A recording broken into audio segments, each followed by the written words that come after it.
On time. We have a lot of citizen input, and that's wonderful.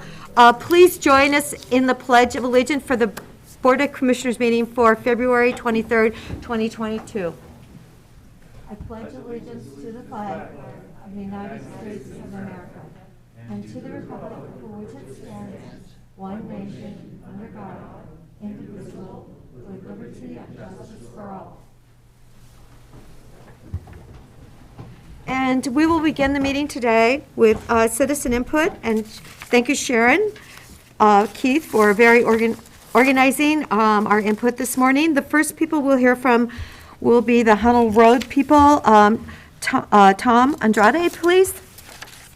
And you do have 3 minutes to speak.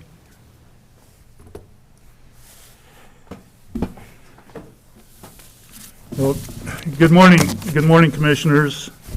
And thank you again for the opportunity to speak with you. And I'd also like to thank the Hunnell United group that has come to support us and listen to this conversation. My name is Tom Andrade. My family and I have lived on Hunnell Road since 1987. Each of you have a copy of a letter that was sent out November 22nd, 2020. It was sent to you. There are issues in there that I've highlighted. Those issues are still the same today that they were when we wrote the letter. The letter was never answered. In 1996, Deschutes County conducted a poll of residents regarding the maintenance and construction of roads in the county. And although none of our members were involved in that poll that we can tell, there were 2 very important items that came out of it. One was county rural residents wanted additional maintenance on roads. They were very succinct about that. And then 2, they wanted the roads to remain as rural roads, local roads. And that is a very, very important element to keep in mind as I go through this. Moving forward, in 1998, the commissioners reviewed the TSP, or the Transportation System Plan, and approved it as is. As near as we can tell, there was no notification sent to any of the affected Hunnell Road landowners, yet at the hearing, the commissioners approved the plan to upgrade Hunnell Road to a collector standard, whatever that standard was at that time. And I don't know how that fits with keep rural roads local, but obviously a collector is not that standard. Considering the impacts on the property owners and the fact that the attendants from Hunnell Road property owners did not attend that hearing, wouldn't that have triggered at least a question about why didn't people attend to testify, or more importantly, why they didn't attend the meeting in the first place?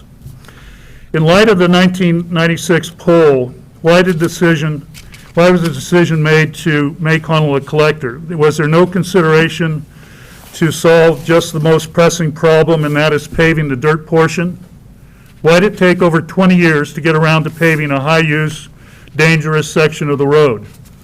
My wife and I specifically asked for copies of any testimony that was presented during the commissioner's hearing in 1998. That question went unanswered. In closing, I'd like to stress the lack of public involvement and participation, not only from our members, but other members that use that same road for recreation and for other activities. Please consider the following. When Cody Smith sent a letter to Hunnell owners in February of 2020, advising of survey crews and the community working, the response was immediate. We called, we wrote, we organized, we asked for meetings, all in a collaborative effort to both understand what was being planned and try to work with the county to mitigate the impending impacts on all of us. I conclude by stating that had any of us been notified along any of the aforementioned decision timelines, you bet we would have been involved, but we were never notified. Thank you very much for your time and for listening. I would like to introduce Dennis Gann. Yes, Thank Dennis. you very much. Thank you, Tom, for your testimony this morning.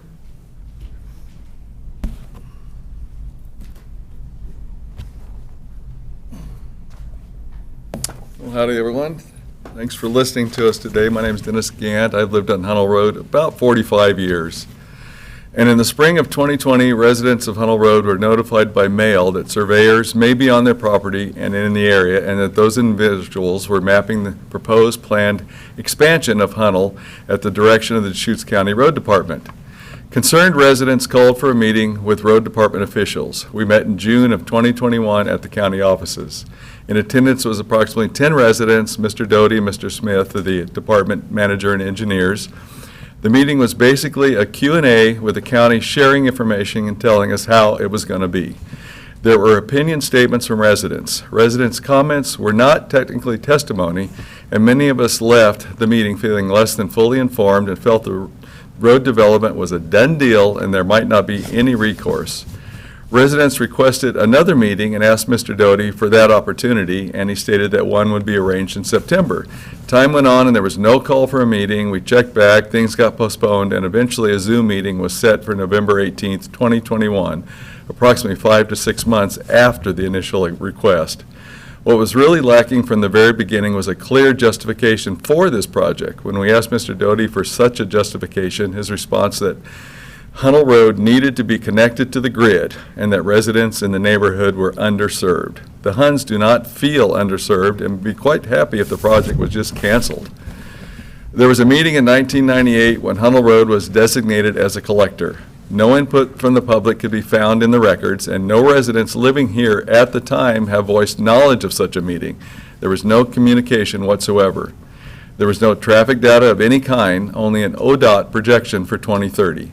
Traffic numbers are required every 4 years. There have been none for Hunnell Road. There was no cost-benefit analysis initiated or instituted. We were told that in 2005, there was a meeting where some property owners desired paving from Bowery Lane to Local Road, and there is no record of such meeting.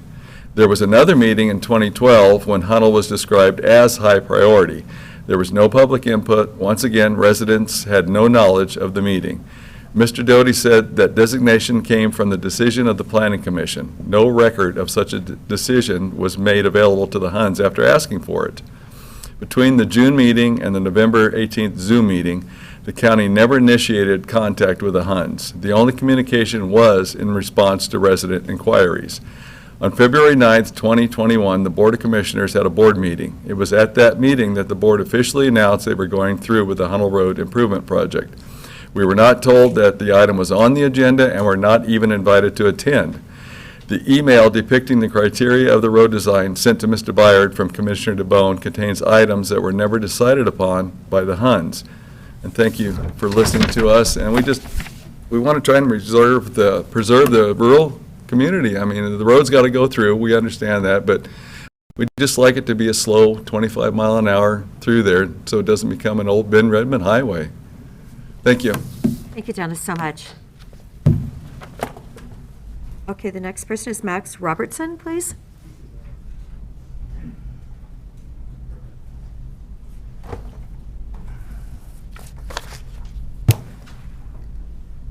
Good morning. Morning. My name is Max Robertson, and I've lived here 50 years, and my wife had a home on the Hunnell Road address for over 35. We strive to maintain the quality and improve the experience for all the users of the Deschutes County transportation system. That is the mission statement of the Deschutes County Road Department. The words about, quote, improving the experience for all, end quote, do not live up to their billing as far as I am concerned. You have heard from Mr. Andrade and Mr. Gant detailing a chronology of events and a lack of communication from the county. The definition of communication, to quote the Oxford Dictionary, is to, quote, impart or exchange information or news. The county has done neither, in my opinion. Their only communication has been one-sided and only in response to Hun inquiries. And that's not the communication which should be happening. It's their job to talk to us. The Hunnell Road Development Project extends from Tunnel Road on the north, approximately 2.7 miles to south to Rogers Road. The area comprises over 260 homes. From personal residences on fully developed and small landscaped acreages to hobby farms with larger areas to agricultural properties on the north end, there are also homes on large acreages without agriculture. And these are only the people in the immediate area. These are our homes, our properties, and our families. They are at risk here because the county desires to put a 35-mile-an-hour road through the middle of it, straighten out the curbs, and change the existing terrain. And mark my words, 35 means 45 and more. Please reference this to the present speeds on the Parkway. The lack of past and present communication may be documented by our email threads, and that alone is contrary to an improved experience for all, to quote the county's mission statement. We are not mere users of the transportation system. We live here, and we have to live with it. The county has no right whatsoever to cease communication and do whatever they please at our expense. None. The project has gone out to bid.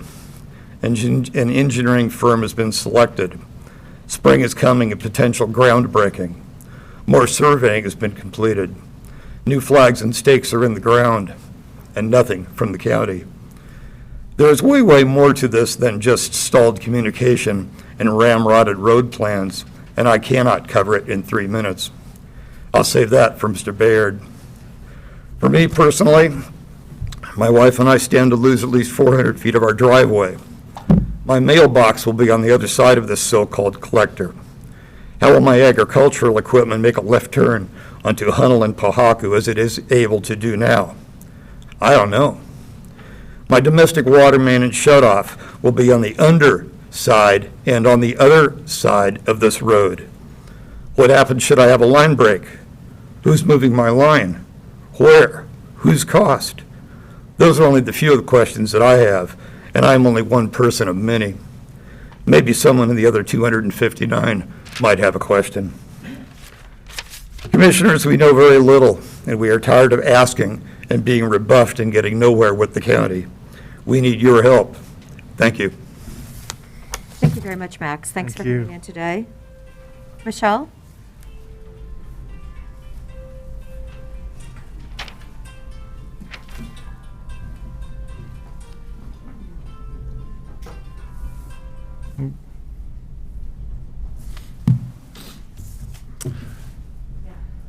Dear Commissioners, over 200 of our neighbors have expressed their frustration about not getting responses from the county regarding the design of Hunnell Road.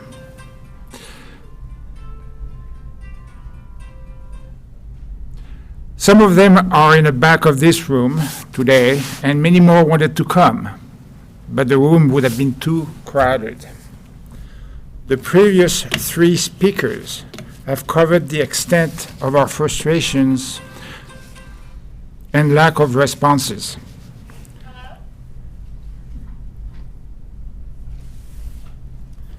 As a result, the Huns are requesting an open, special meeting with commissioners and Chris Doty, the director of the road department, to get some answers. We're your constituents. Please do not ignore our remaining requests and concerns regarding Hunnell Road. This is a defining moment to preserve a special area and community and prevent Hunnell Road from becoming another Old Bend Redmond Highway. Please, Commissioners, as you promised, work with us. Thank you for your attention. Thank you very much.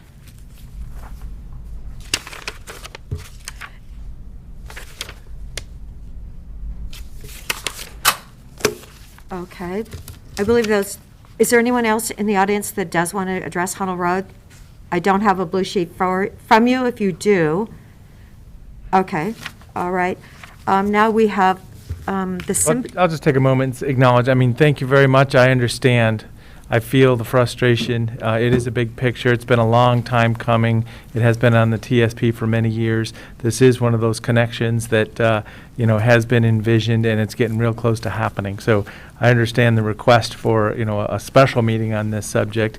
I'd say that, there may be an opportunity for that. I don't know that the answer is going to be different, though. So, the expectations are trying to be laid out here on that subject, but the connection has been planned, and we are working together on this. I mean, we've been talking about it for a few years, so. I just want to leave it at that at this time. Do you want to use a microphone, please, Michael?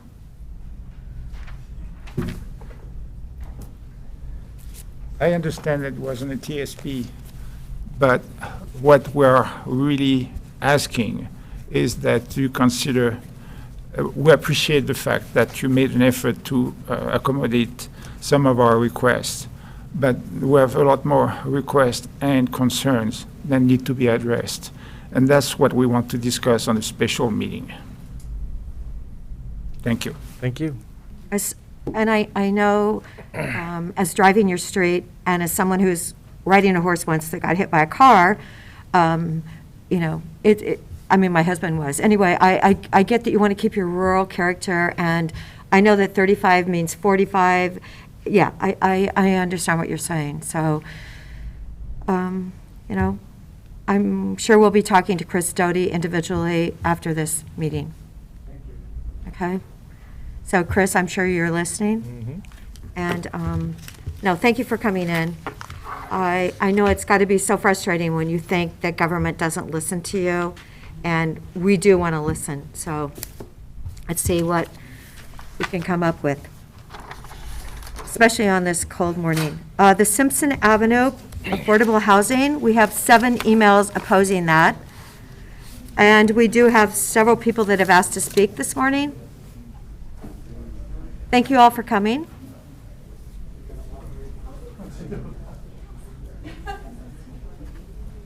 The first person is Craig Chenoweth.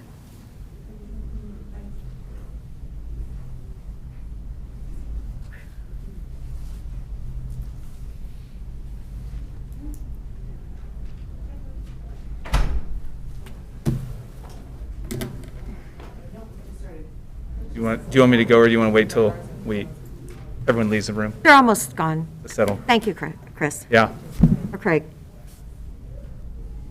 I'll take my few seconds then to say thank you for taking the time this morning and allow us a chance to speak on this topic, so that way I don't cut into my does someone want 3 to- minutes. Does someone want to close that door? Thank you. Okay, Craig. Great. For the record, Craig Chenoweth. I live at 1945 Southwest Forest Ridge Avenue, which is adjacent to this property. I just kind of want to express up front that the brevity that's, I'm giving here is not really inclusive of all the topics that are related to this property, but in the interest of 3 minutes, and that's all that I have. I need to make the most of that, so I would welcome the opportunity to chat with each of you, and I would hope after this discussion and others and the emails that you received that you will be re-engaging the community and re-engaging the neighborhood association. I think it's fair. I just wanted to say that you've read through the emails that this RFP is grossly understated. It's very simplistic. It's not really poignant like you've probably had at other RFPs that are awarded to counties or affordable housing projects. This one is simple as how many units can you get, how fast can you slap it up, and how much can you pay us? You guys have totally missed the mark, I think, on this one for neighbors and community members that have utilized this property for a long time, enjoyed this property, treated it well. If you walk out, there's not a speck of trash on this property, I would bet. Maybe there's a few, but they've been good neighbors to you, and it seems like it's been kind of underhanded on us on how this has come about. I think you've missed the mark on the standpoint that you haven't done anything to look at the compatibility issues, the preservation issues, the existing landscape, and all the considerations that need to go into an infill development. I know you guys are not the developer on this, but handing it to a developer without kind of any sort of look at it at the RFP level is just not appropriate, I don't think, for a county commission or really any other agency that exists. I think as a public agency, you guys absolutely have the obligation to consider a larger picture here than to just sell the property and get as much money as you can. I think that you need to take into consideration on this RFP and build it out a little bit more robustly with feedback from the neighborhood, and I think that's a giant miss if you do not do that. Not as just the neighborhood, I don't want this to be a NIMBY situation, the community and that sort of thing. I think there's a compromise that can happen here. I think there's an affordable housing component and understand, and maybe some ownership, something where it's not a 4-story apartment that goes on this property and looms over all the other properties in the area and removes every single tree and eviscerates the total topography on this property. So I think as an agency, you need to go back and figure out how you want to deal with this. And this is especially in light of the fact that you guys the property got rezoned, I think, through the UGB process, which is really almost under the cover of darkness, folded into thousands of pages, not really an inclusive process that you would have if a developer went through and zone changed this. So I would urge you guys to relook at that. The money does not equal success on this. You need to set us up for success. I guess I would just close with saying, the best example is if there was a fire and I'm in a room and I yell, "Fire," do I have an obligation to get people out the door and help people? Yes, I absolutely do. I would argue that you guys haven't even yelled fire. In fact, you're the first ones to the exit, and you have done nothing to help anybody get to the door or even make them aware that there's a fire. So the rest of us just have to perish while you guys are kind of looking back, waving with money in hand. And I understand the money will go to use, but you need to take consideration into that.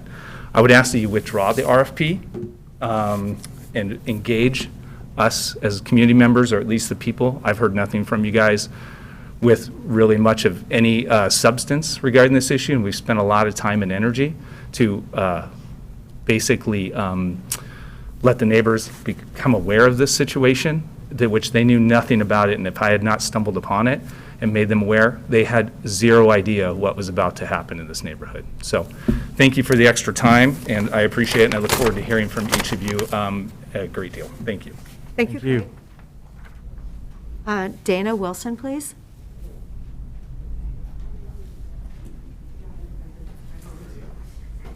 Thank you. My name is Dana Wilson. I have been a property owner in this neighborhood for 11 years. It's clear from the statements today, not just related to this, but also to the Hunnell Road, that this board has a lot of work to do to involve the public in their decision-making process. At a time when the public is desperate to trust our elected officials, you have an opportunity to demonstrate that you are worthy of our trust. Multiple citizens have reached out to you regarding this request, not just on the record, but directly to the board, and asked that you withdraw this RFP until design criteria can be added that will ensure this site is developed responsibly. We've asked the county to scale this project appropriately to the surrounding area, to protect open spaces, trees, and wildlife, to integrate design elements and preserve the corridor characteristics. Importantly, to engage the public in outreach.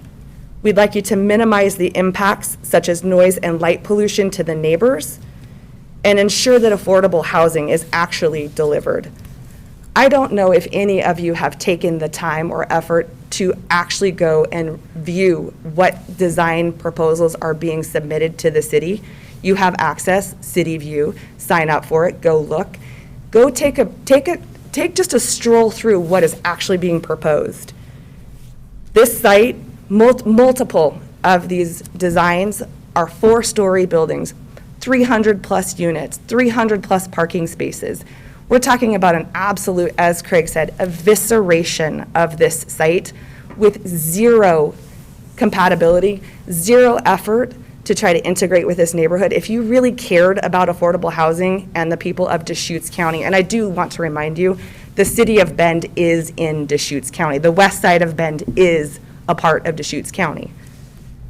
These buildings are not enormous, they're titanic. They loom over the neighborhood. These designs have parking spaces pointed into neighborhoods, old established neighborhoods. A little row of vegetation isn't going to buffer this noise or light pollution for this neighborhood. You have an obligation that you're failing right now. You need to involve the public with all of the conversations, all of the conflict swirling all around us, not just in this room, but throughout our community. You have to show that you're listening and hearing what people are saying. We don't need your assurances that you're going to do the right thing. We need to see action. We've asked you to pull this RFP until you can add design elements, you can add the criteria that we need to show that you understand how your decisions impact the public. Thank you for this time. Thank you, Dana, for your testimony today. Thank you. Okay, it looks, we have a Michael Kalestev? I'm sure I mispronounced your last name. Could you spell it for me? Kalautzsch. Thank you. Michael, go ahead. Yeah, so my name is Michael Clouch. I'm also a homeowner in the corresponding neighborhood, neighbors with Craig and Dana. Really, the main thing that I just wanted to express my concern about is just the lack of inclusiveness with our neighbors. This has been a pretty well-established neighborhood. I think it was built in 1982, so a lot of the people that have lived there have been there since then. The big thing for us is ultimately we're not against the affordable housing that could potentially be going in that area. We just want to make sure that we're included in the overall design and we have a say with what goes there, because ultimately it will affect us, it'll affect surrounding areas, and we just want to make sure we're included in that process. So I'm along the lines with Dana and Craig where I think we do need to pull that RFP, and I think there needs to be input from us as a community to be able to have a say of what goes in there, and that's really all I have to say. No, thank you so much for testifying this morning.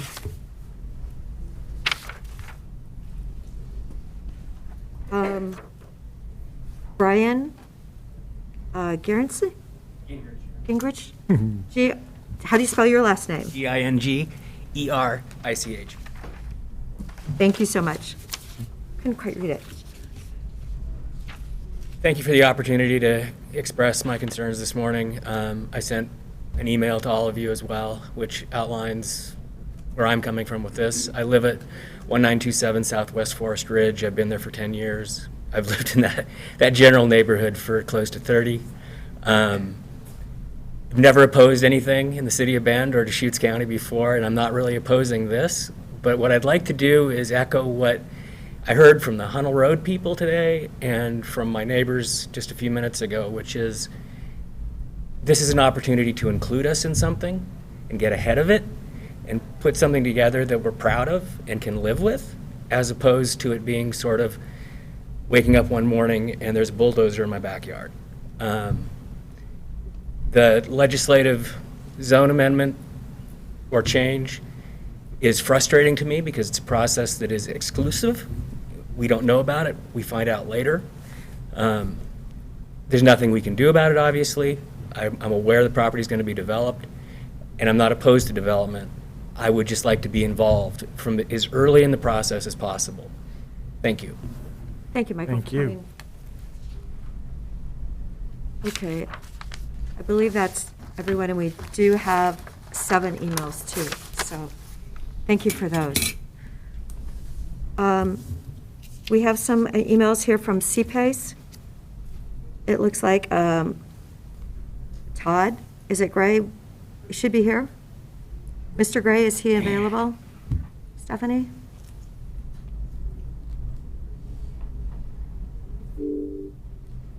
Yes, Todd Gray. Thank you.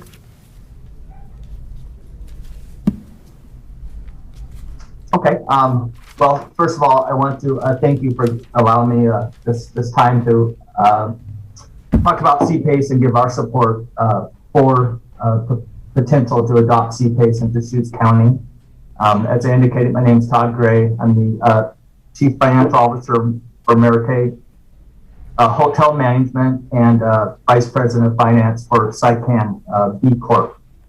We have recently completed 2 hotels in the Bend community, our Element Hotel off of Wall Street and in Southeast Portland, Holiday Inn Express. They're also looking at a potential hotel in Deschutes County. And what I really want to say is, you know, from a developer standpoint, what CPACE essentially allows us to do is to provide financing, covers, you know, provides funds for us to build these hotels at a cost that is traditionally less expensive than private equity, a little bit more expensive than bank debt, but it's a source of funds that really do have the potential to turn a project that's marginal and potentially not feasible into a project that pencils and allows us to move forward. A great example of this is our Element project, where CPACE had the opportunity, if it was in place at that time, to provide 10 to 20% of the total capital stack in the form of pretty less expensive financing that would allow us to bring in less investment capital and do a project that otherwise might not make sense. It's, a process that's a known quantity. Clark County, for example, has had, one could argue pretty good success rolling out CPACE. And as we look at different markets, and especially post-COVID in this environment, where costs are higher, the cost of labor, the cost of goods, supply chain, timing issues, we need that extra little, bump to make these projects successful. So, all things equal, we're going to go to the communities where CPACE is in place. As we look, our footprint is the Pacific Northwest. As we look at another hotel in Bend, as we look at one in Hermiston, Oregon, if one county has CPACE and the other doesn't, given everything else equal, that county that offers CPACE is going to be much more attractive to the development community to enter into. Although, Bend is a terrific market, and we're quite pleased to be part of the community there. It's really, it's something that I know, there's a cost associated with. It's borne by the developer. Anything new can be scary, but I think there's a lot of good resources out there to get comfortable with it. And we would just, from the private development community, like to express our support for CPACE because it really can make a difference. And also, it aligns up with our sustainability efforts and goals, and is a good way for a public-private partnership to truly work and work how they should. So, and thank you for your time. Thank you, Mr. Gray. I do believe it will be coming on our agenda in the near future. Eric, did you want to say something? Yes, thank you, Chair Adair. For the record, Eric Kropp, Deputy County Administrator. This item came before the board in December. The commissioners asked for some additional information. County Counsel Dave Doyle provided the board with a couple of update memos. I'll be packaging those updates and bringing it back to the board in March. I'll be happy to let the local folks know who are interested in CPACE on that date once we have it established. At that point, staff will be seeking board direction on CPACE. At that point, the board could not pursue CPACE. They may ask for more information, or the board may direct staff to draft an ordinance to implement CPACE. If there's an ordinance, there'll be a public hearing, and then if the board approves the ordinance, that ordinance will go into effect 90 days after board approval, unless the board approves an emergency implementation of that. And then the other thing is, of course, if the board passes the ordinance, staff will need to get a program started. There are other options that the staff will talk to the board about. There's a consortium of local governments that would like a statewide effort. There are pros and cons to that. That'll all be presented to the board in March. Okay. Thank you, Eric. And is there a Perry Brooks available on Zoom? Okay, Perry, you do have 3 minutes. Thank you, Mr. Gray.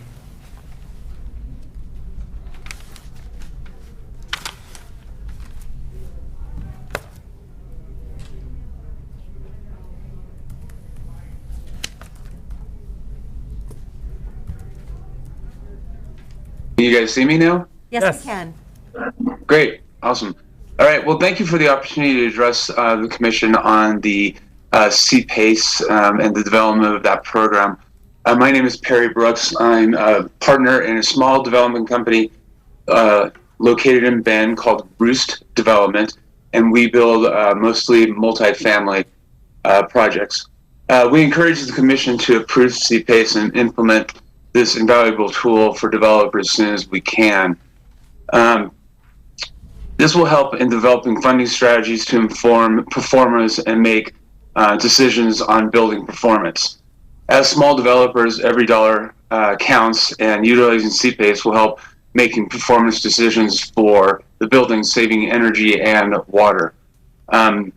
We have currently 3, if not 4, projects that could immediately utilize the CPACE financing. And having utilized CPACE financing in a different state, it's an invaluable tool and very popular with the development community. And if we ever get to the point where we have RPACE for residential, that's also very successful as well. Simply thank you for the opportunity to talk about CPACE, and we look forward to working with you on that in the future. Thank you, Perry, for testifying this morning. I appreciate that. And we do have one other additional email from Dirk Van Holling, so thank you, Dirk. Now we do have Donna Owen, I believe, is here, and she would like to testify. Could I just take one moment to ask Eric, when you're preparing the memo for the new memo for CPACE, can you make sure to capture kind of near-term project opportunities? Because that will affect our decision on how we'd like to proceed on CPACE. You know, whether we would want to sign up with a state program, which will be a much longer process to get started, or whether we would want to initiate a program here locally more immediately. And to make that decision, it's really important to understand who's got an imminent project and who doesn't. Sure, I'll be happy to include that in the staff report to the extent that we are aware of them. Thank you. So just a little bit of kind of questioning, just to lay it out there. So it was mentioned that, private equity, bank financing, or CPACE, maybe 3 ways to get to a capital stack for this, it's mentioned. I'd like to understand what the difference between bank financing and CPACE financing is, and if it's equity coming from a pool of investors with the intention on, having these environmental friendly additions to new construction, so where's that money coming from? Or, just to understand the market a little bit. And I'm just saying, this is a question I have. I don't know if we can, work through that a little bit. Yeah, my understanding is the money really comes from the same place. It's more on how to secure the loan and the mechanisms of if there's a default. That's what I see as the main difference, but we could certainly go into more detail next month. Yeah, so I've still got some questions. Great. Okay. And Donna, do you want to join us now? Mm-hmm.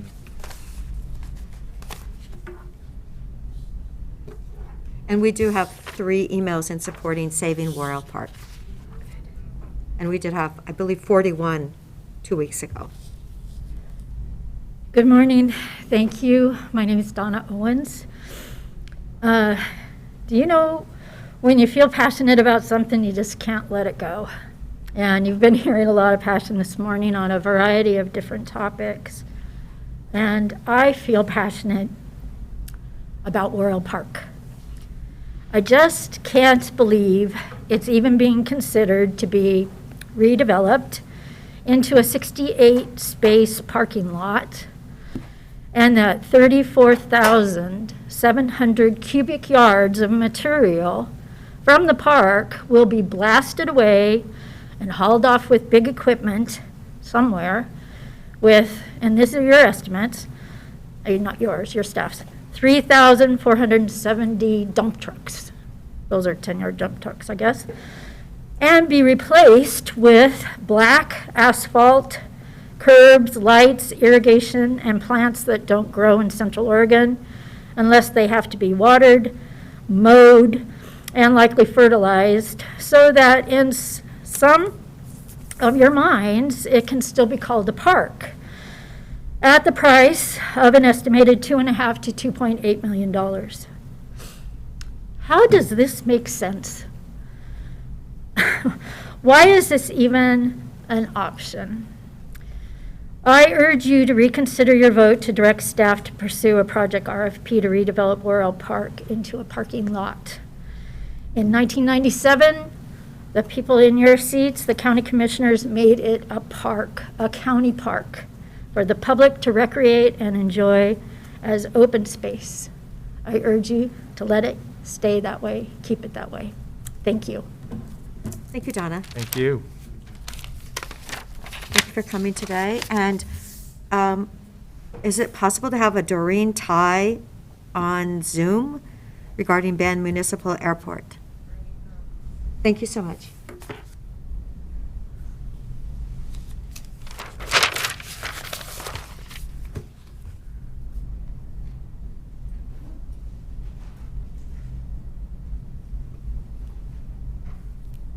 Can you hear me now? Yes, we can. Thank you, Doreen. Hi, this is Doreen. Thank you for letting me join today. And I'll try to keep it to 3 minutes, but it's going to be tough. So, thank you for the opportunity to speak and address a growing concern with the local general aviation industry at the municipal airport. I have no doubt I do not need to highlight the benefits, as there's been no lack of beneficiaries lauding praises. It seems there's some misunderstanding on who and how airports and subsequent activity are regulated and looked over, coupled with a lack of separation of duties and transparency. FAA Flight Standards and Safety District Office agents continually dismiss complaints of low craft, extra throttle, and excess elevation gain directly over homes as unsubstantiated. I responded to the last with disagreement, including images versus flight track and tracking websites. Comparing sites and images showed huge discrepancy in data versus visible location. I do have concerns with the safety of that, and also, to quote part of FAA's response, FlightAware and FlightRadar are other websites, are public websites that use existing radar data to produce the images, but if it's unreliable or glitchy, that's on them. That's not an FAA website. The FAA regulates the planes and makes sure they are following regulations. I've looked at your complaints and found no regulations have been violated that I can see. Keep in mind there's no FAA regulation regarding being a nuisance. Hundreds of thousands of training loops with extra throttle over homes is more than a nuisance. It's toxic. I often hear that if I don't like it, move, and that's what I get for living near an airport. To be clear, I live over a mile away, and there was not this type of flight activity prior to these flight schools deciding they were above tenant agreements and community responsibility. As the airport grows, so do the training loops, meaning how long until 3 miles won't be far enough away.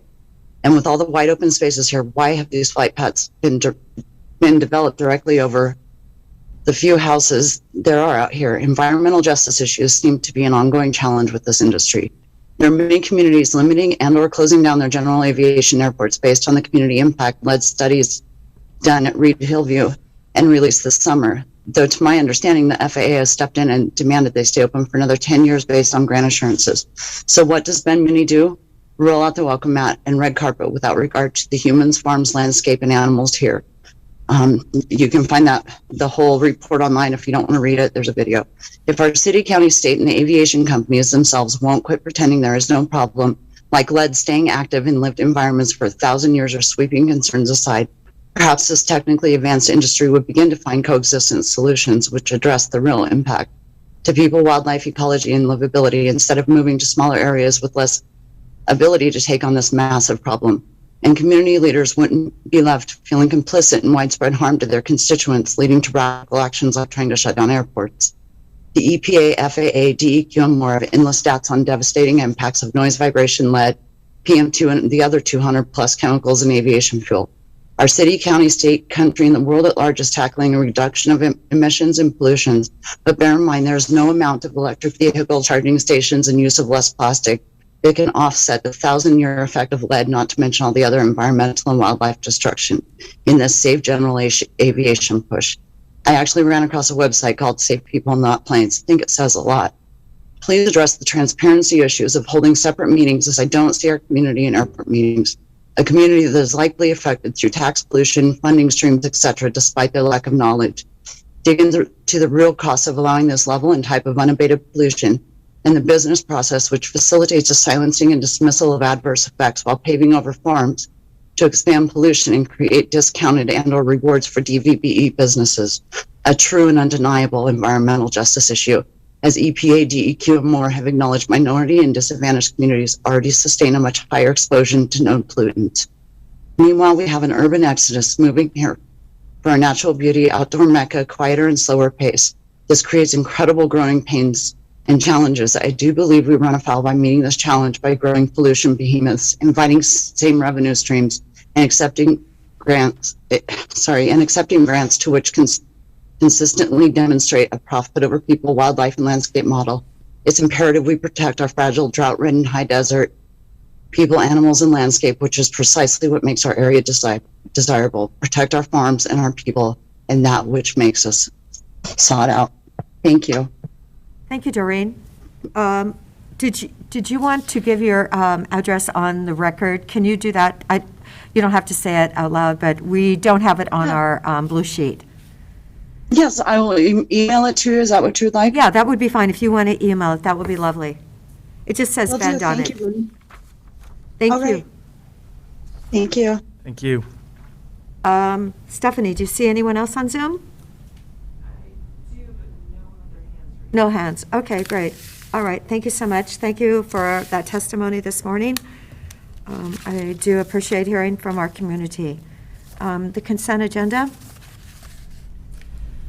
Oh, okay, back to our, Move approval of the consent agenda. and I will second it. Okay, further discussion? Commissioner Chang? Yes. Commissioner DeBonne? Yes. And the chair votes yes. So, first item is a public hearing. I believe Cody? Good morning, Board. Chris Doty, Road Department, pinch hitting for Cody this morning. And I do want to add real quick that, you know, I've been eavesdropping this entire time and was able to take in all the information expressed from the Hunnell community. Naturally, I would have a response to that, but it's neither probably the place or time for that. So let me go ahead and jump into this agenda item. Board, this is a jurisdictional transfer to the city of Redmond, and I actually would like to share my screen. I've got a PowerPoint to walk you through here. And all right, can you see that? Yes, we can. Thank you, Chris. Okay. All right, so jurisdictional transfer to the city of Redmond for portions of Pershaw Way, Northwest 10th Street, and Helmholtz Way. And as a portion of this today, Board, you'll be conducting a public hearing.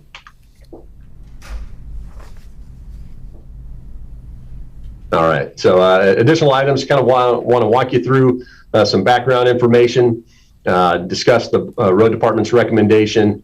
You'll have the public hearing, and then also consider order 2022-005. So Board, the city of Redmond and Deschutes County have a joint management agreement that requires a transfer of jurisdictional authority for all county road rights-of-way that have been annexed by the city. And that's provided within state statute. ORS 373-270 provides the procedure for transferring jurisdiction over county roads within a city to that city. That first involves a formal request by the city, public hearing by the county, so we're here today to do, and then adoption of an order to surrender jurisdiction by the county. In terms of additional background information, the city has recently annexed territory within the UGB within several master plan developments consisting of Canyon Trails and Corbin Meadows. The annexed territory includes portions of several county roads, Pershaw Way, Northwest 10th Street, and Southwest Helmholtz Way. And the city subsequently, prior to this meeting, I should say, adopted a resolution 2021-36, making that request for jurisdictional transfer. This is a picture of the development off of Pershaw Way and Northwest 10th Street in North Redmond. This is just north of Elton Gregory Middle School, if you've been there. This is the Corbin Meadows development in Southwest Redmond, just north and west a little bit of Ridgeview High School. And you can see the segment of Helmholtz that will be transferring with this order. So the road department has not received any public comments regarding this item. So with that, board, our recommendation is that you adopt Board Order 2022-005. And when you do it, if you adopt it, the road segments will become City of Redmond streets at midnight tonight. Exciting. So at this time, board, we request board chair that you open the public hearing. And then after testimony and subject to any testimony disputing what we're presenting, we request that the board chair close the public hearing and that the board consider adoption of Order 2022-005. And happy to take any questions. Oh, okay, because on my sheet it says 2021-046. Yeah, that was a typo. It's been corrected in this PowerPoint. Good. So the resolution, excuse me, the board order is that is in your packet is 2022-005. That is true, it is. Okay, I will open the public hearing at this time.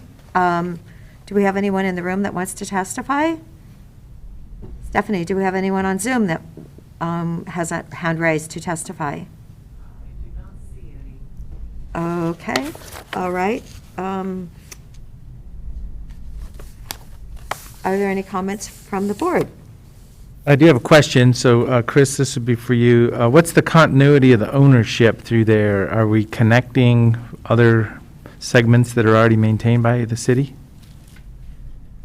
So within the Canyon Trails development, this should perfect the ownership of all the roads to the south on 10th Street as contained by the city, or owned by the city, operated by the city. The city's on both sides of the road? On both sides of 10th, yeah. Anytime you annex a segment, it should include the entirety of the right-of-way, and I think we're fixing a little bit of that here with what was previously annexed on the east side of 10th Street.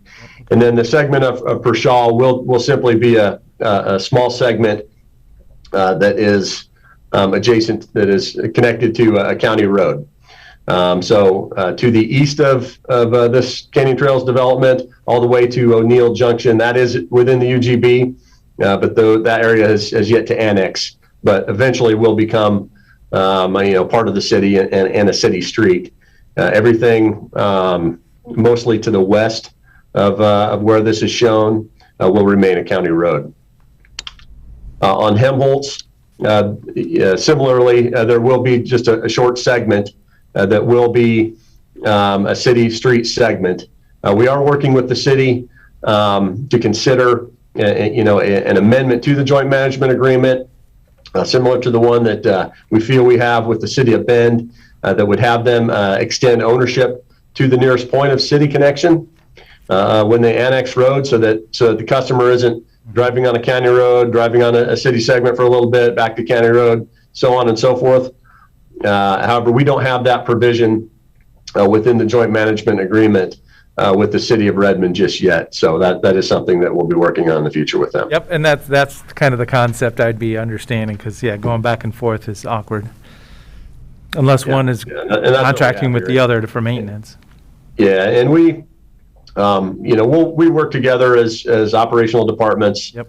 City of Redmond Public Works, Deschutes County Road Department, and City of Bend for that matter, where we have similar issues on maintaining those segments, making sure they get plowed, treating them, with the appropriate amount of effort as we're driving through there, whoever has the majority piece. So customers, probably not going to notice anything different per se. But ultimately, we want the city to have that jurisdiction and make those decisions over road segments within their UGB in an orderly manner, so that, again, they can plan for their future and the road improvements they want to see. And, we don't have that discontinuity of ownership. Yep, understood. Great, thank you. You bet. Mr. Terry, do you have any questions? No questions. Okay, no questions. Thank you for those questions, Commissioner DeBonne. Yes, continuity seems to be important in this point today. And it looks like we're talking about, 0.26 tenths of a mile altogether with the 3 allocations. So there's no other testimony at this time? None? So then could we close the public hearing? And any further discussion? Is there a motion? I'd just say that we've been hearing all morning about growth and then the strains of growth, and this is a real, in my mind, this is a really relatively simple decision, and this is all part of the orderly growth of the city of Redmond through the land use planning processes and the transportation planning processes that are prescribed to us. So I have no concerns about this transfer. And I'm supportive also, so I'll move approval of order number 2022-005. Second. Any further discussion? Commissioner DeBonne? Yes. Commissioner Chang? Yes. And the chair votes yes. Thank you, Board. Thank you. Thank you. Thank you, Chris, for sitting in, and we'll be chatting later. Bet. Okay, so item number 7.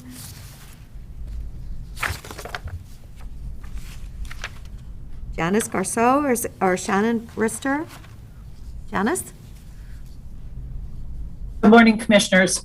Sorry, I just. You just ate something. Gotcha. Don't choke. Do not choke. On that quickly. Good morning, Commissioners. Janice Garceau, Director of Behavioral Health for the record. I am going to hand things off to my very competent manager, Shannon. Good morning, Commissioner. Shannon Brister, Program Manager for Comprehensive Care for Youth and Families. We're here this morning to request for permission to apply for ESA stimulus funding in the amount of $149,167. This funding is as a result of Oregon Health Authority receiving a $3 million stimulus funding through American Rescue Plan and COVID Relief Bill. ESA, which stands for Early Assessment and Support Alliance, is for individuals experiencing their first episode of psychosis due to schizophrenia or schizophrenia-related disorder. And so very small population of individuals. It's one of the only tri-county efforts that we have. So we serve Deschutes, Cook, and Jefferson counties. The ESA stimulus funding is very specific on what it needs to be used for. And our hope is to use that funding to really tackle some of the major challenges we have with individuals experiencing their first episode of psychosis through crisis support in terms of having places for individuals to go or be diverted to instead of the hospital.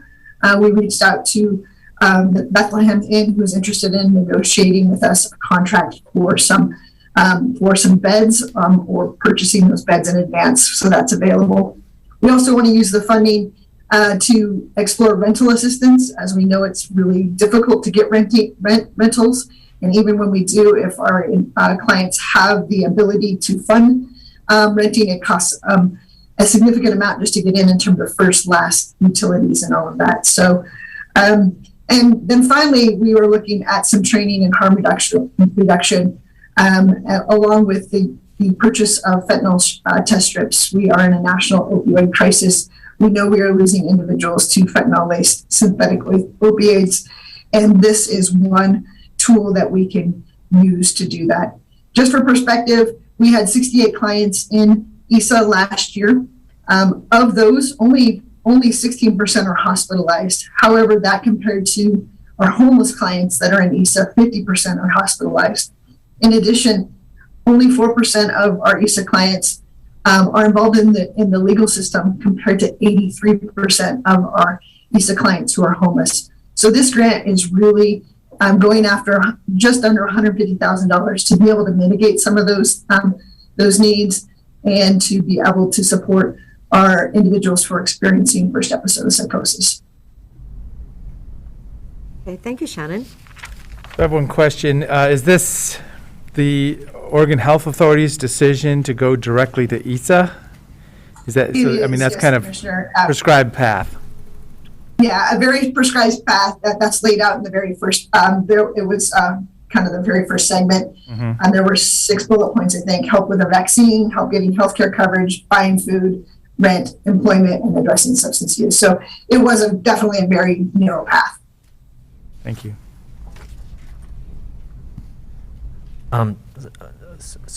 Shannon, I was really interested in the emergency lodging component of this budget, and I heard you mention Bethlehem Inn. Is that kind of your primary strategy under that line item? Yeah, I reached out to Bethlehem Inn just to see if they'd be willing to have a conversation with me. We have precedent. They've done this with our FACT team, and they are willing to have a conversation. However, given that this is a tri-county effort, I also want to explore potentially resources in Redmond or Crook or Jefferson, and really kind of see if we can get a more centrally located space. We also have this, because this program serves individuals 12 up to 27, we may want to explore this with the loft or a child serving agency as well. So, but before I came to you guys, I wanted to at least have one viable option, which was that initial discussion with Bethlehem, who, again, like I said, has precedence of doing that with our FACT team. So Shannon, the Bethlehem Inn in Redmond, I believe they're only at 8 today or yesterday when I was talking to Gwen, but they, that facility will have capacity up to 88 at some point in time. So, and that's, I would say, more centrally located. Yeah, absolutely. I agree. And Gwen is my contact there. So she and I, if approved, will be having lots of discussions on how we roll this out in the most effective way and most centralized way. And again, I think Redmond is well, obviously the most neutral of the locations for the tri-county effort. So can you explain the fentanyl test strips to me? Because I keep hearing, we've had over 100,000 Americans overdose with fentanyl, or, it's a serious problem. And what does $1,000 of those test strips accomplish?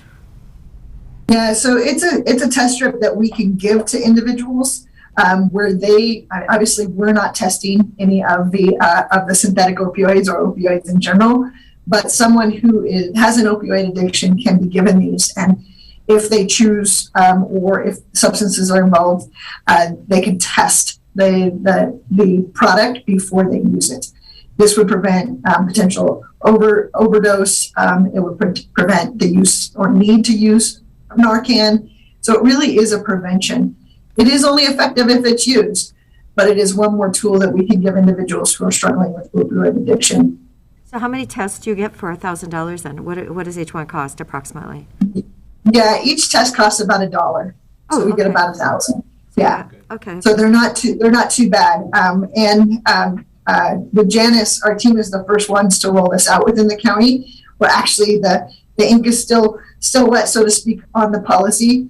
It's at legal's review right now, but it is something that is being used pretty broadly nationwide, and so we're excited to have this as a resource for sure. Well, I had heard that they were lacing marijuana with fentanyl. Yeah, anything can be, and you can test anything with the strips. They're pretty straightforward. Okay, thank you. Yeah. Shannon, you shared with us a couple of statistics about kind of homeless ISA clients versus non-homeless ISA clients, and I was trying to keep up, but I'm not sure if I fully grasped what the meaning or the implications of those statistics were. I think you were basically saying, a homeless ISA client is much more likely to have law enforcement problems or, major medical issues than a non-homeless ISA client. Was that the points that you're trying to make? That's exactly the gist of it. So if you're involved in ISA, and again, we saw 68 individuals last year, and of those 68, only 4% are involved in the legal system as a whole. But if we carve out our homeless of that 68, which is about 9 people, actually all but 1 are involved in the legal system. So if you're homeless, you're much more likely to experience encounters with the law and end up in our judicial system, or you're much more likely, actually 50% likely, to experience a hospitalization. So what I'm trying to carve out is that if we don't invest in our homeless population, we are likely to see an increased cost in hospitalizations and in our judicial system. Which is the reason why a big chunk of this budget is for emergency lodging. Exactly. Okay. All makes sense now. Thank you. Yes. Thanks for asking. So do we have a motion? I move approval of an application to OHA, the Oregon Health Authority Mental Health Block Grant Fund Program. And I'll second it. Any further discussion? Commissioner Chang? Yes. And Commissioner DeBonne? Yes. And the chair votes yes. So thank you, Shannon. Thank you for Commissioners, for your those time. explanations. Thank you, commissioners. Thank you, Janice. And do we now have Kara, or Janice, will you be introducing the telecare mental health service? I will again turn this over to my very capable manager, Kara Cronin, and just be in the background in case there are questions. So I'll mute. Thank you. Good morning, commissioners. For the record, Kara Cronin, Deschutes County Behavioral Health Program Manager. I'm requesting today approval and signature on document 2022-017. This is a contract with our local residential provider, Telecare, in the amount of $235,000. This $235,000 is pass-through funding from the Oregon Health Authority to pay for indigent clients requiring residential services.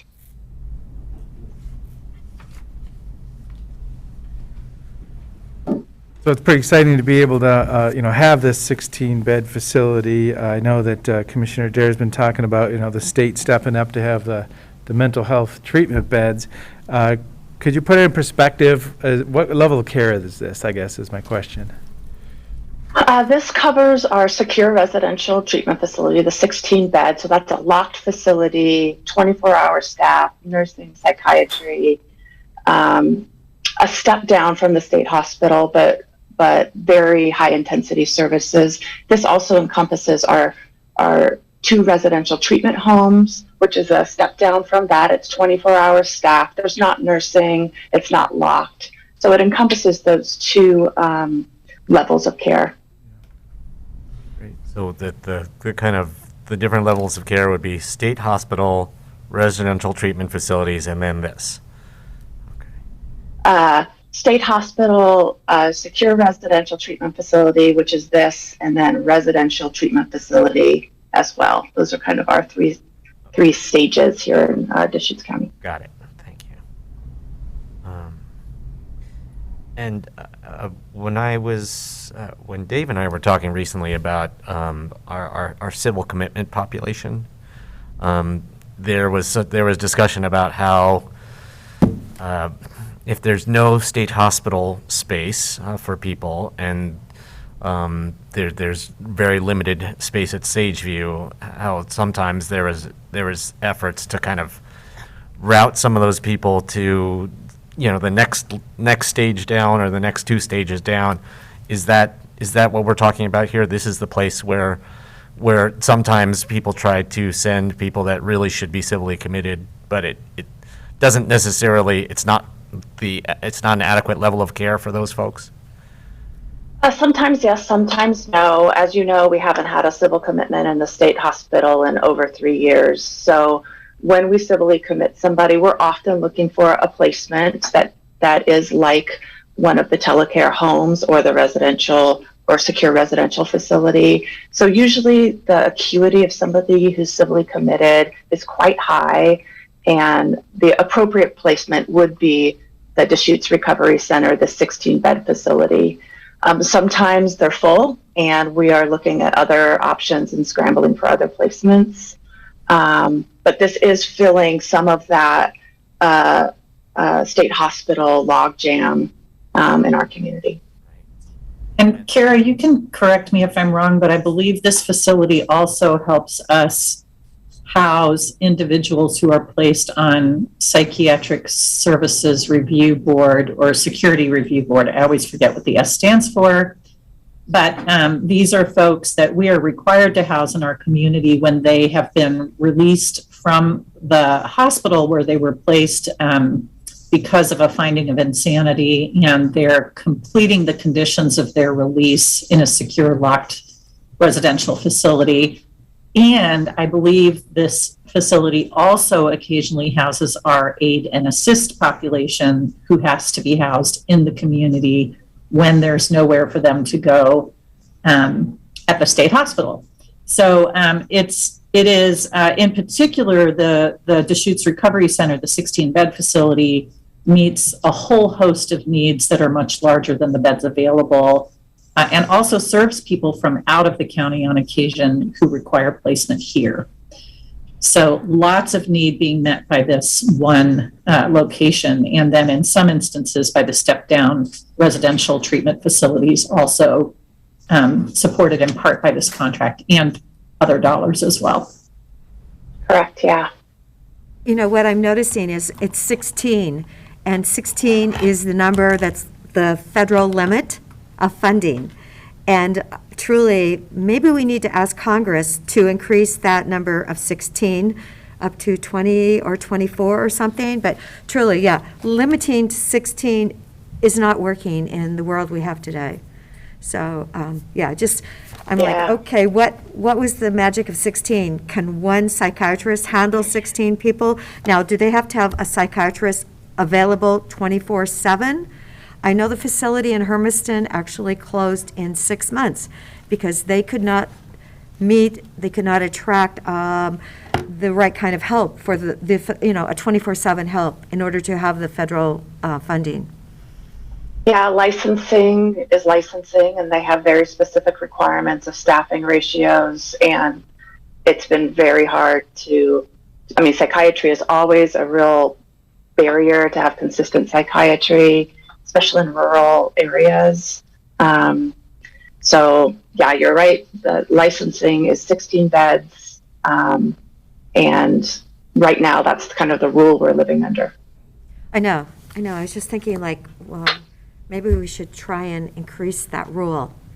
Part of the issue, besides, trying to add a psychiatric hospital here on this side of the mountain so that we can serve people such as the civil commitments. You're telling me they haven't been able to go to the state hospital for a placement for 3 years. I'd say that's a bit long, isn't it?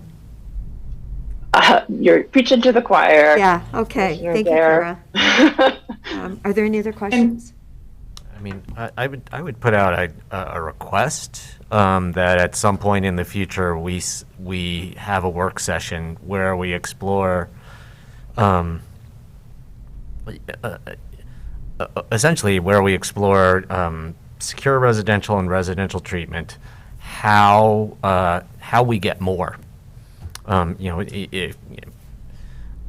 If it's, if this particular facility, they could add more. If the limit wasn't 16, it'd be great to understand that. But it's probably equally valuable to understand how we just have a complete additional secure residential treatment facility, like how that happens, so that if there's things that we can be doing at the policy level, at the budgetary level, at the legislative advocacy level, we can be doing those things to shore up the the residential treatment capacity in the region. Commissioners, there are enormous things you probably could be doing to help us make that case at the legislative level. And I think a work session may be a really good idea about a place to start and identify both what we can do locally to try to prepare for funding that may be coming our way, and then address some of the real significant barriers to standing up these facilities, which are frankly some of the administrative burdens associated with the licensing agreements and just how cumbersome they've become, and the reimbursement rates for levels of care. They just haven't kept pace with what it costs to actually hire staff for these facilities or purchase properties in communities like ours where the cost of facilities is inordinately high. So I appreciate the curiosity about this, and I want to be helpful to you. And if a work session is in order, I think we'd be happy to participate. And if you would like to know who to connect with at the state level that's been working on these issues, we're happy to share that information as well. Wasn't it Senator Lieber who did the bill for, I believe it was $180 million? And it was like a year ago. And I did have a Yes, I believe- conversation with her, and, yes. And she did tell me 16. 16 is the magic number because that's where you get the federal funding. So I'm thinking like, okay, we need to make 16 bigger, if that's where we get the federal funding. I think you just make multiple 16-bed units. Right, that's what I was thinking of, Deer Ridge. Do like pods of 16, because the buildings are there. We don't have to wait 8 years to build them. Well, I know that, you know, our AOC director, Gina Nichols, got the long history on this stuff too. And in Deschutes County, we could also be thinking Eastern Oregon. You know, we already kind of provide that service for a lot of the Eastern Oregon kind of throughput of this healthcare system. So yeah, I'm just acknowledging that I support having a good session on it, so we're all up to speed. Thank you, Janice. And I mean, if we could do this not too far, start this process not too far off, we would actually be in a position to do some advocacy for the 2023 long legislative session. You know, because if you have bill concepts or other things, those need to be in the hopper way before January 2023 to actually go anywhere. So commissioners, is the best vehicle then for me to work with Nick Lilac and Kara and any others on setting up a work session, or how would you like us, what would you like our next steps to be? Set up a work section with Nick on our agenda conference, of Well, course. and Eric Kropp, the health administrator at this time, right? Yes, Eric, Yes. you will want to be a part Well, of this. I would be working through, I will be working through Eric Yep. to do that. I just wanted to know, like, what's the opportunity and where would you like to see us show up? And you know, if entities like AOC, MHP, or AOC, or those kinds of entities can actually track for us, okay, you know, here's the policy levers, but here's the people who are, you know, standing right by the lever and ready to pull it, and have been thinking about it already, that would be really helpful as well. Yeah, absolutely. Well, great discussion. I will move approval of this Telecare Mental Health Services of Oregon by document number 2022-017. Second. Is there further discussion? Commissioner DeBonne? Yes. Commissioner Chang? Yes. And the chair votes yes. Thank you. Thank you, commissioners.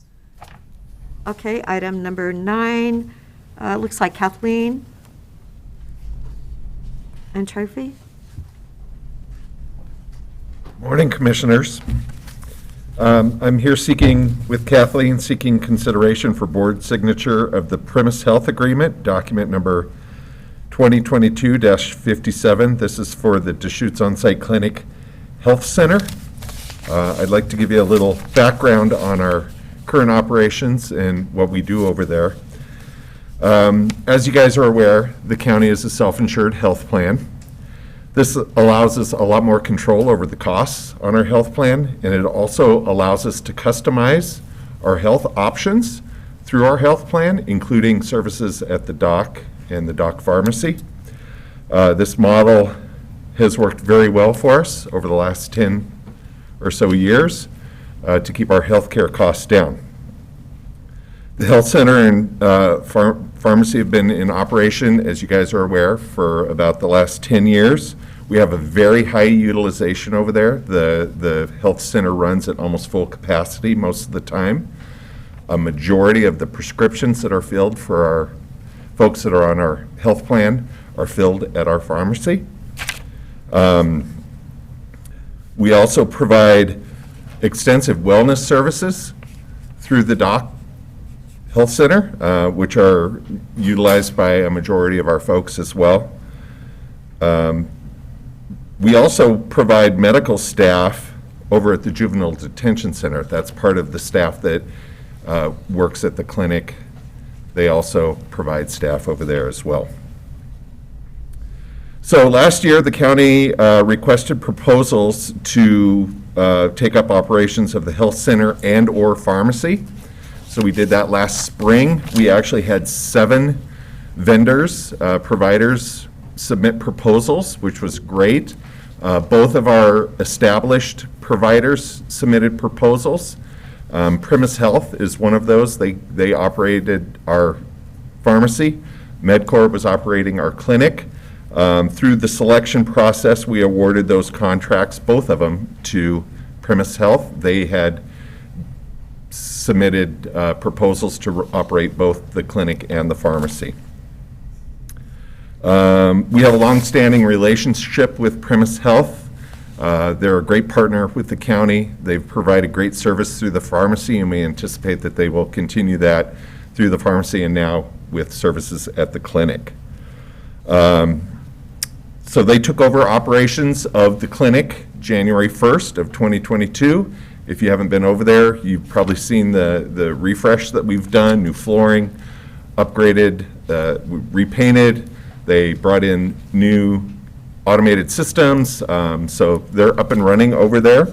We have been working with them under a letter of agreement, a 60-day letter of agreement that expires on February 28th.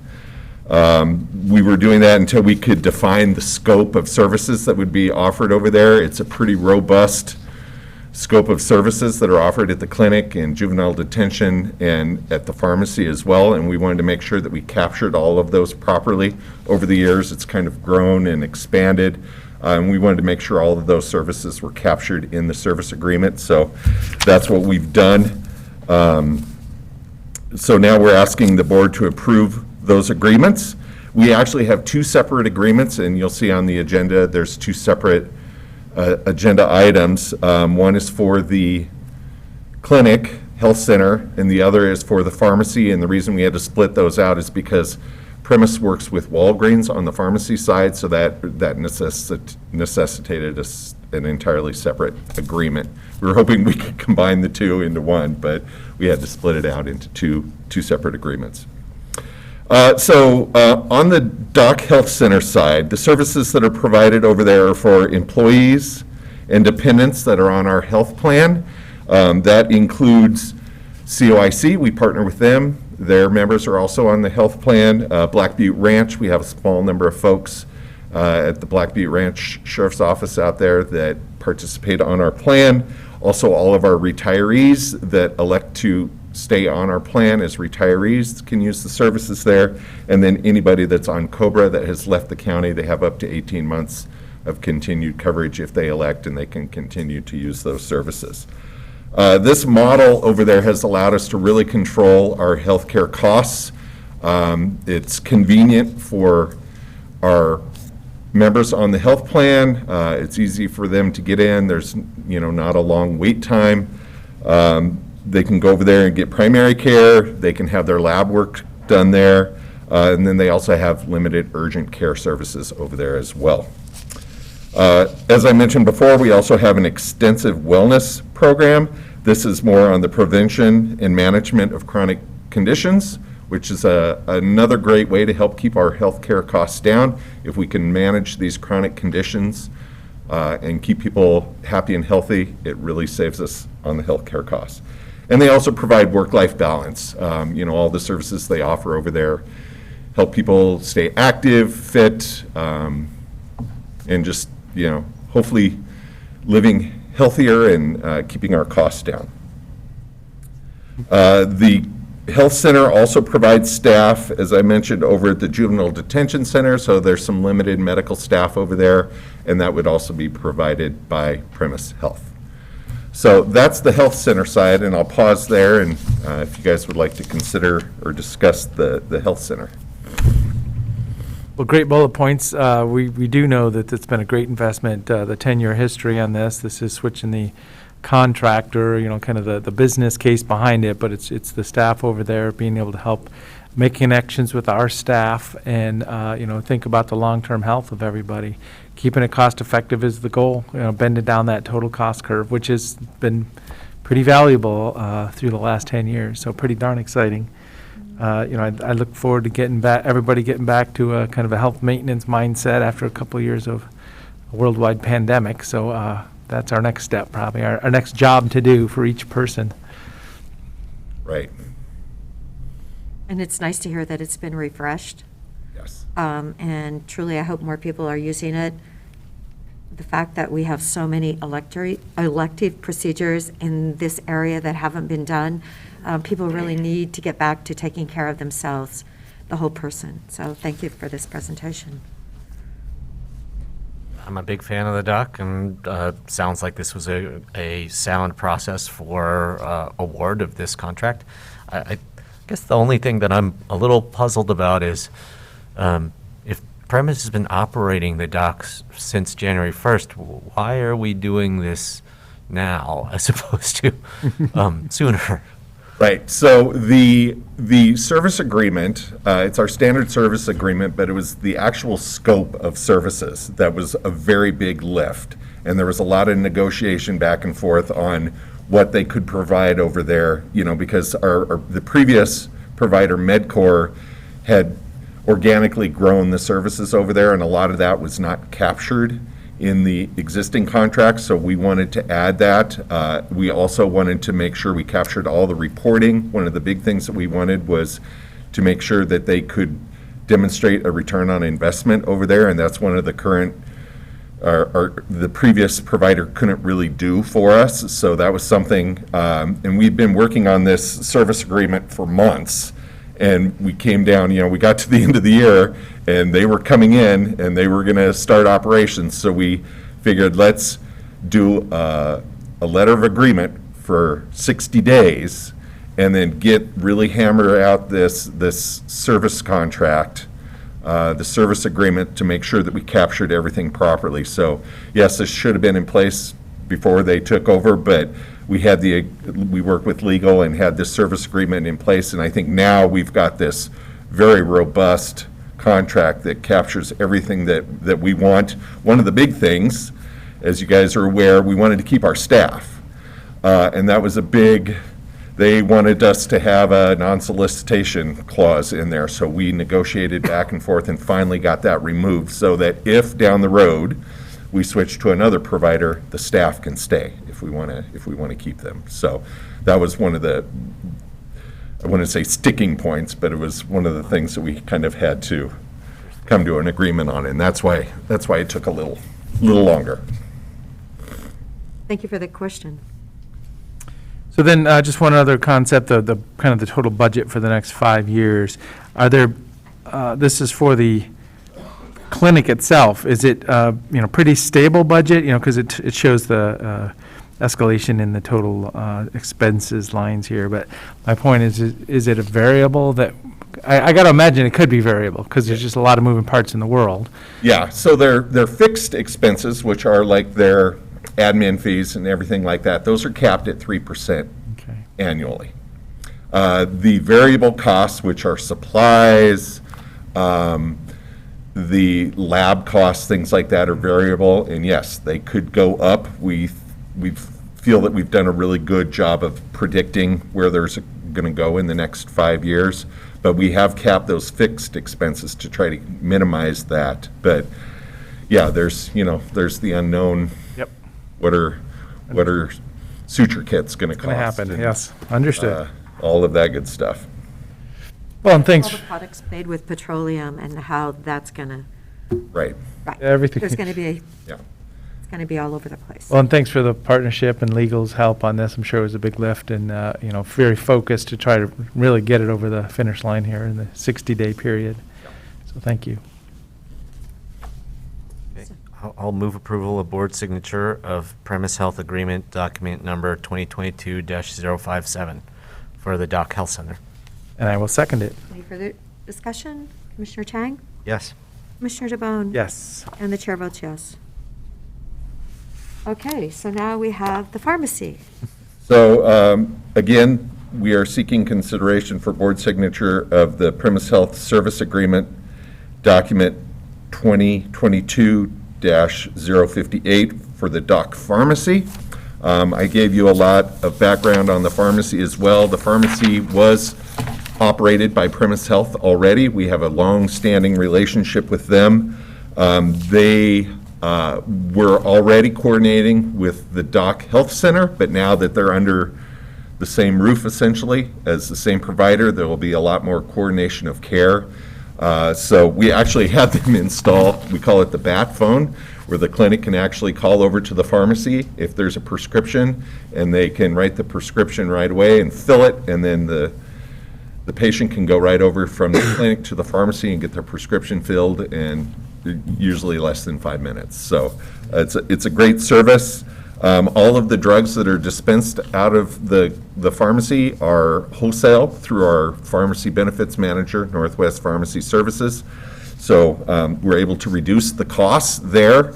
Our employees aren't going out to, your Safeways and your Bi-Marts and your Costco's and having to pay that markup. So we're actually saving costs by dispensing the prescriptions out of our pharmacy and able to keep the co-pays down for the employees, and in turn save the county money on prescriptions by dispensing them there. This, as with the clinic, it's exclusive, even though it says Walgreens Pharmacy on it. It's only utilized by members on the Deschutes County Health Plan and their dependents. And then, as you guys are aware, we have the over-the-counter offerings over there that, again, are at wholesale, so it makes it convenient for employees. When we can get the product on the shelf, it's been a challenge keeping those shelves stocked like everybody else is having challenges with. But we have that little over-the-counter section as well, too. So not a lot changing in the pharmacy. We'll continue on with the same level of service there, but now it'll just be a lot tighter coordination with the health center. Great. Well, I'll move board signature of the Premise Health Services Agreement for document number 2022-058 for the Doc Pharmacy. Second. Any further discussion? Commissioner DeBonne? Yes. Commissioner Chang? Yes. And the chair votes yes. Thanks for giving. Thank you very much. Thank you, commissioners. Thank you. Okay, item number 11. Carolyn House.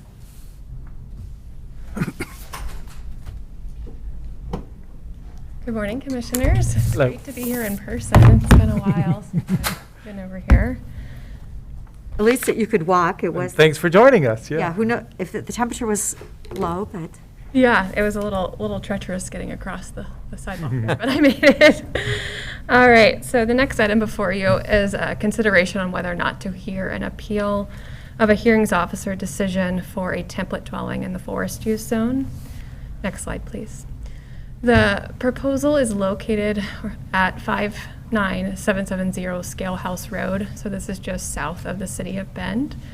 And the High Desert Museum is just to the west. And I did get a request from Commissioner Chang for some maps, so I did prepare a few, and if that's all right, I was going to distribute them now and kind of walk through a little bit more about where we're talking. You need to hand them out while you.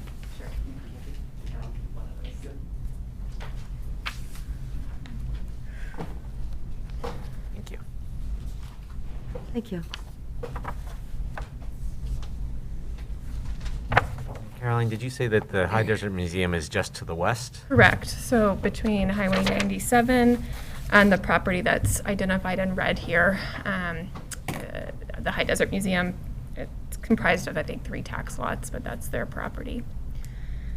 So generally the surrounding land is split up into 40 to 240 acre parcels. And then on the west side of Highway 20 is the Deschutes Riverwood subdivision. Of the properties that are on the same side of the highway as the subject property, 3 of those have dwellings that are somewhat adjacent or nearby the subject property. So the applicant requested and has obtained a hearings officer approval for a single-family dwelling on the property, and the requested dwelling type is a template dwelling. So the county's procedures ordinance sets out the items that the board can consider when determining whether or not you want to hear the appeal. The first is the record that's been developed as part of the hearings officer proceedings. So the county has an established website where you can view that information. In addition, you can review the notice of appeal submitted by the appellant, and then you can take into consideration any staff recommendation. So I've summarized the issues on appeal here, but the first issue is the appellant believes the applicant has not demonstrated there's a long-term access agreement to the subject property, and that's a requirement for this dwelling to be approved. Additionally, the appellant believes that a property line adjustment that was approved by the county in 2013 undermines a private easement agreement that the applicant needs for access to the subject property. In addition, the appellant believes the applicant has not demonstrated compliance with the template dwelling test requirements. And they also believe that the residential use will have significant impacts on the applicant's tree farm and the cost of their forest practices or to operate on the site. And lastly, the appellant believes that their residential use will increase fire hazard and fire protection cost. So staff recommends not to hear the appeal for 3 key reasons. The first is that the hearings officer decision is well written and reasoned, and the record or is supported by evidence in the record. Secondly, the appeal issues are primarily matters of state law, and it's unlikely the board will be given deference if an appeal is filed to the Land Use Board of Appeals. And lastly, both parties were well represented by land use attorneys as part of the hearings officer proceedings. And I'll go ahead and note too that both the applicant and the appellant haven't requested or made a strong preference for the board to hear this appeal. The applicant specifically is requesting the board not hear the appeal because of the extra cost and time for that proceeding to occur. And my understanding is the appellant doesn't have a strong preference. So the board's options is there's 2. One is you can hear the appeal. Generally, de novo hearing format is how that would be heard. But you could also have it be a limited de novo hearing or an on-the-record hearing. The second option is the board could decide not to hear the appeal, in which case the hearings officer's decision becomes the county's final decision on this application. And I'm available for any questions. So if the appellant has not, did not express any preference for us to hear it versus it going farther, have they indicated that they will pursue their appeal farther up the chain to LUBA if we don't hear the appeal? That's my understanding, but I haven't been in direct communication with them. I see county legal counsel is now pulled up on Zoom, so I don't know if Adam Smith has anything he wants to add. Adam? Yes, good morning. Good morning, Commissioners. Adam Smith, Assistant Legal Counsel. I've had communications with attorneys representing both the appellant and the applicant, and I think both parties fully expect that this matter will proceed on to the Land Use Board of Appeals, which is, I know is informing their decision to ask that the board not hear this matter. As Caroline noted, the applicant is, I would say, strongly asking the board not to hear this matter. They concur that the board is unlikely to receive deference and that the hearings officer decision was well reasoned. The appellant, on the other hand, also agrees that the board is not likely to hear deference. I'd say they're more lukewarm on the board hearing the matter. As it was expressed to me, if the board believes that there are compelling policy issues that you want to address, they don't have any objections to you hearing the matter, but otherwise they concur that this is likely going to get resolved at the Land Use Board of Appeals or the Court of Appeals. Yeah, when I read the hearings officer's decision, I had concerns about a couple of the findings that the hearings officer made.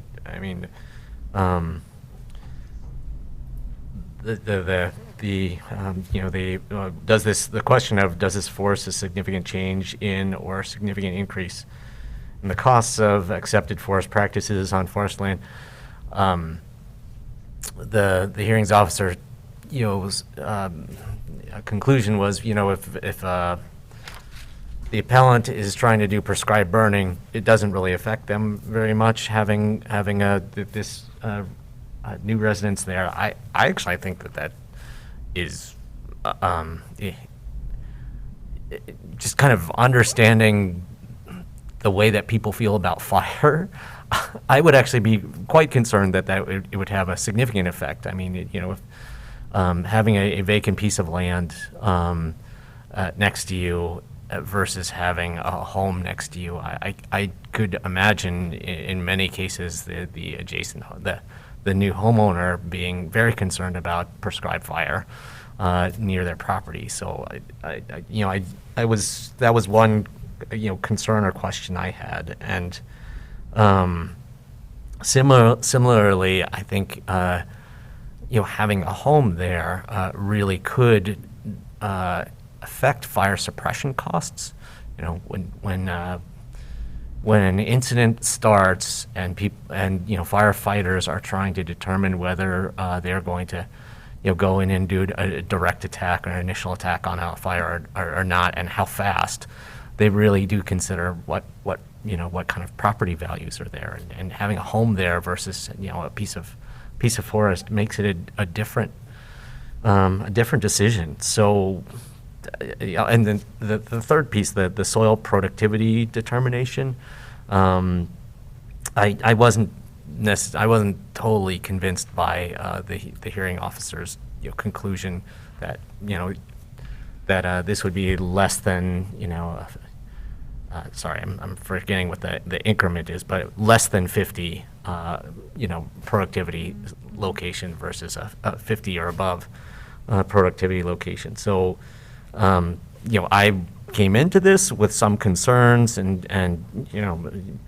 possibly an openness to hearing the issue, hearing the appeal, but understanding that this is these are issues of state law. They're not our code issues, and B, that the appellant doesn't really have a strong preference for who hears the appeal. I'm with that, knowing that, I'd be comfortable just passing this on, moving this along to the next stage as well. So did you have any comments, Commissioner Vaughn? Is that a motion then? And Commissioner Chang and Chair Dare, I do want to note that I did want to make a correction on the recommended motion. At the end, we need to add, after file number 247-2100756CU, it should also read, and appeal number 247-22-000106A, which is the appeal that's been filed. Would you mind repeating the appeal number? Absolutely. 247-220-000106A. And that's reflected in the order. I just missed it in my staff Thank you. report.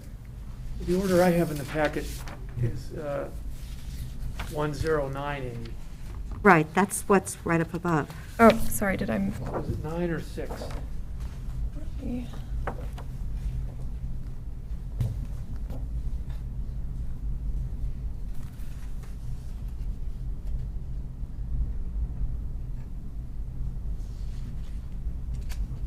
I'm just confirming on our electronic system. I apologize.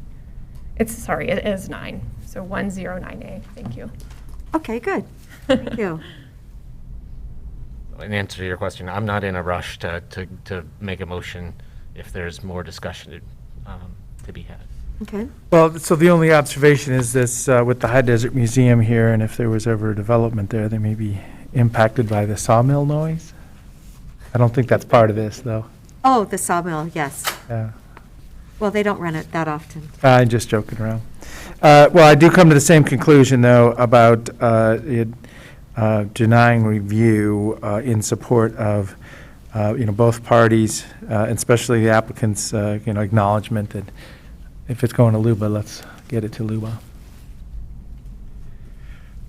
So I'll move order number 2022-008, an order denying review of the hearings officer decision on the files mentioned. There we go. Okay, any further discussion? Commissioner DeBonne? Yes. Commissioner Chang? Yes. And the chair votes yes. Thank you. Thank you.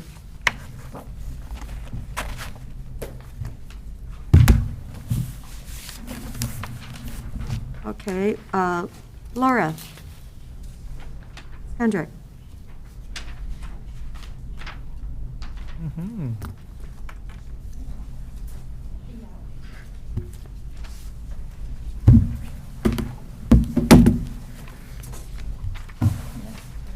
Good morning, Commissioners. For the record, Whitney Hale, Administrative Services. I'm here with Laura Skundrick, and we're here for Q2 performance measure updates. I'm going to go ahead and provide a brief introduction and then turn things over to Laura, who's going to lead us through today's overview of performance measure updates, and she'll be managing performance measure updates from here moving forward. So today's kind of our handoff as we transition this project and process. So today you're going to hear from a variety of departments with performance measure updates that tie to the board's goal of healthy communities. And this continues kind of our new framework for this year, where each quarter we're highlighting a different goal and updates that occur underneath that goal. Later today, you'll receive an email from me with a draft of our performance measure dashboard, which is very close to being ready for public launch. We were hoping to demo it for you today and caught a few things right at the 11th hour that I think we need to work out, but we will get you a link for your review. And then moving forward, we'll be using the dashboard as kind of the tool that we use to walk through quarterly updates. So I just want to acknowledge a lot of work that's been done by our IT staff to make that a possibility. And it's looking great, and a lot of work by departments to feed into their data into the dashboard. So we're really excited to get that online as a tool for you and also for members of our community to be able to engage with our data. So with that, I'll go ahead and turn things over to Laura to walk you through Q2 updates today. And I know we have a variety of staff that will be joining us as well. Yes, thank you. For the record, Laura Skundrick, Administrative Services. So as Whitney mentioned, today we will be highlighting the goal of healthy people. And so we will start off with the objective of support and advance the health and safety of Deschutes County residents. And we have two measure updates today that fall under that objective. And so we will start with Public Health Program Manager Rita Bacho and Public Health Nurse Debbie George, who will talk about the timeline of communicable disease investigations. All right. So I'll go first, and then Debbie would add. So for our unit, communicable diseases, our performance measure is reduce outbreaks and spread of disease by completing 95% of communicable disease investigations within 10 days, as defined by the Oregon Health Authority. So the target is 95%, and in Q2, that is from October 2021 to December 2021, the CD team investigated 11 out of 11 cases within 0 to 10 days. This translates into 100% of CD cases investigated within the required OHA time frame of 0 to 10 days. These cases included 1 chronic hepatitis B case and 10 other communicable diseases. 100% of these cases were interviewed within days 0 to 4. And for cases that were reported through our electronic lab, 97.4% of those cases were created within 1 day. The goal set by OHA, as I mentioned earlier on, is for us to be able to investigate at least 95% of certain communicable diseases, which include chronic Hep B, pertussis, and the enterics like Shigella, toxin, E. coli, Salmonella, and Yersinia within 10 days. The Deschutes County Communicable Disease Unit has exceeded this goal by investigating 100% of cases within 10 days. And if you have any other thing to add, Debbie, go ahead. I don't have anything to add. Thank you. Okay, awesome. If you have any questions, we'll be happy to answer them. I'll just acknowledge that this is kind of the business that's why the health authority and the partnership with the county health, this is what we do. And, COVID obviously took over for the last few years, but, thanks for being able to respond and do it so well. The 100% level is wonderful at this point, but this is kind of the basic core service of public health here at Deschutes County. And thank you for being able to do that during COVID while we were trying to do case investigation on COVID at the same time. Thank you. Thank you. Thank you, guys. All right, thank you. So next, under that same objective, we have Environmental Health Supervisor Eric Money with us on Zoom also, I believe, to talk about licensed facility inspections.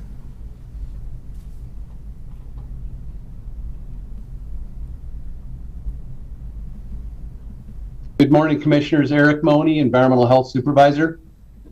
Hello. Good morning. So for 2 years, our environmental health field staff have been redirected to our health services COVID response. The metric for the second quarter of fiscal year 22 shows the field inspections that under normal circumstances would be required. For the past 2 years, there have been several times where the Oregon Health Authority asked county environmental health staff to discontinue field inspections for the safety of our staff as well as the business staff at different surge times. So the metric that you're looking at only includes routine and follow-up field inspections on food, pool, and lodging facilities. So the board knows of the field inspections that we're not doing and why. What I'd like to highlight is the work our environmental health team has conducted during this 3-month period. So there were 591 business outreach responses in this 3-month period related to COVID cases. And then we also responded to 70 complaints. Environmental health and the COVID response team investigated 28 COVID outbreaks. And there were 10 new public water systems that we processed for new subdivisions in Redmond. We conducted 14 public health plan reviews on remodeled restaurants or new restaurants, new caterers, and new mobile food units. We did 6 pre-opening inspections approvals on new food, pool, and lodging facilities, including Mary McCool's swim school, which is, I don't know if the board remembers the history there, but that was a pretty amazing thing to have happen in our county. We also were able to do 60 school lunch program field inspections and 15 routine inspections at childcare facilities that were conducted virtually. So the last thing I'd just like to share is that we really want to get back out in the field. We're hopeful that with the lethality and virulence of this virus lowering and cases going down, that we can get back out there in March and start doing the foodborne illness prevention in the field at food, pool, and lodging facilities. And I'll stop there and see if there's any questions. So you mentioned the water systems in the subdivisions. Is that a new well, or just when a subdivision's happening and the water systems being extended for Redmond? In Redmond, those particular 10 that came on board at the end of last fall and early winter were the Redmond water system. So it's Redmond's water system, but they're distinct water systems that are for these 10 new subdivisions in Redmond. So not a new well necessarily, but new distribution lines extended to serve each one of these 10 subdivisions. So they are their own separate public water system, but the source is the Redmond water system. Yes. Understood. Great. Okay. Thank you. So Eric, I heard 2 things, and I'm trying to kind of assess the weight of each of them. So one thing that you said was that there were some significant chunks where OHA asked environmental health specifically not to be doing inspections because of COVID safety. And then I'm also reading here that environmental health staff time is being absorbed by COVID response. So is it, both of those things, or is that accounts for kind of lower inspection levels, or is one much bigger than the other? And if it's the staffing, then I have a follow-up question. Well,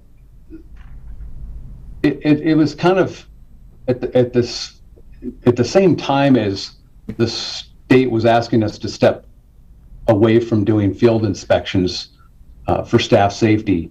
There were 500 to 1,000 cases per week, and when many of those work in businesses, our environmental health response was to do these reach out to the businesses, and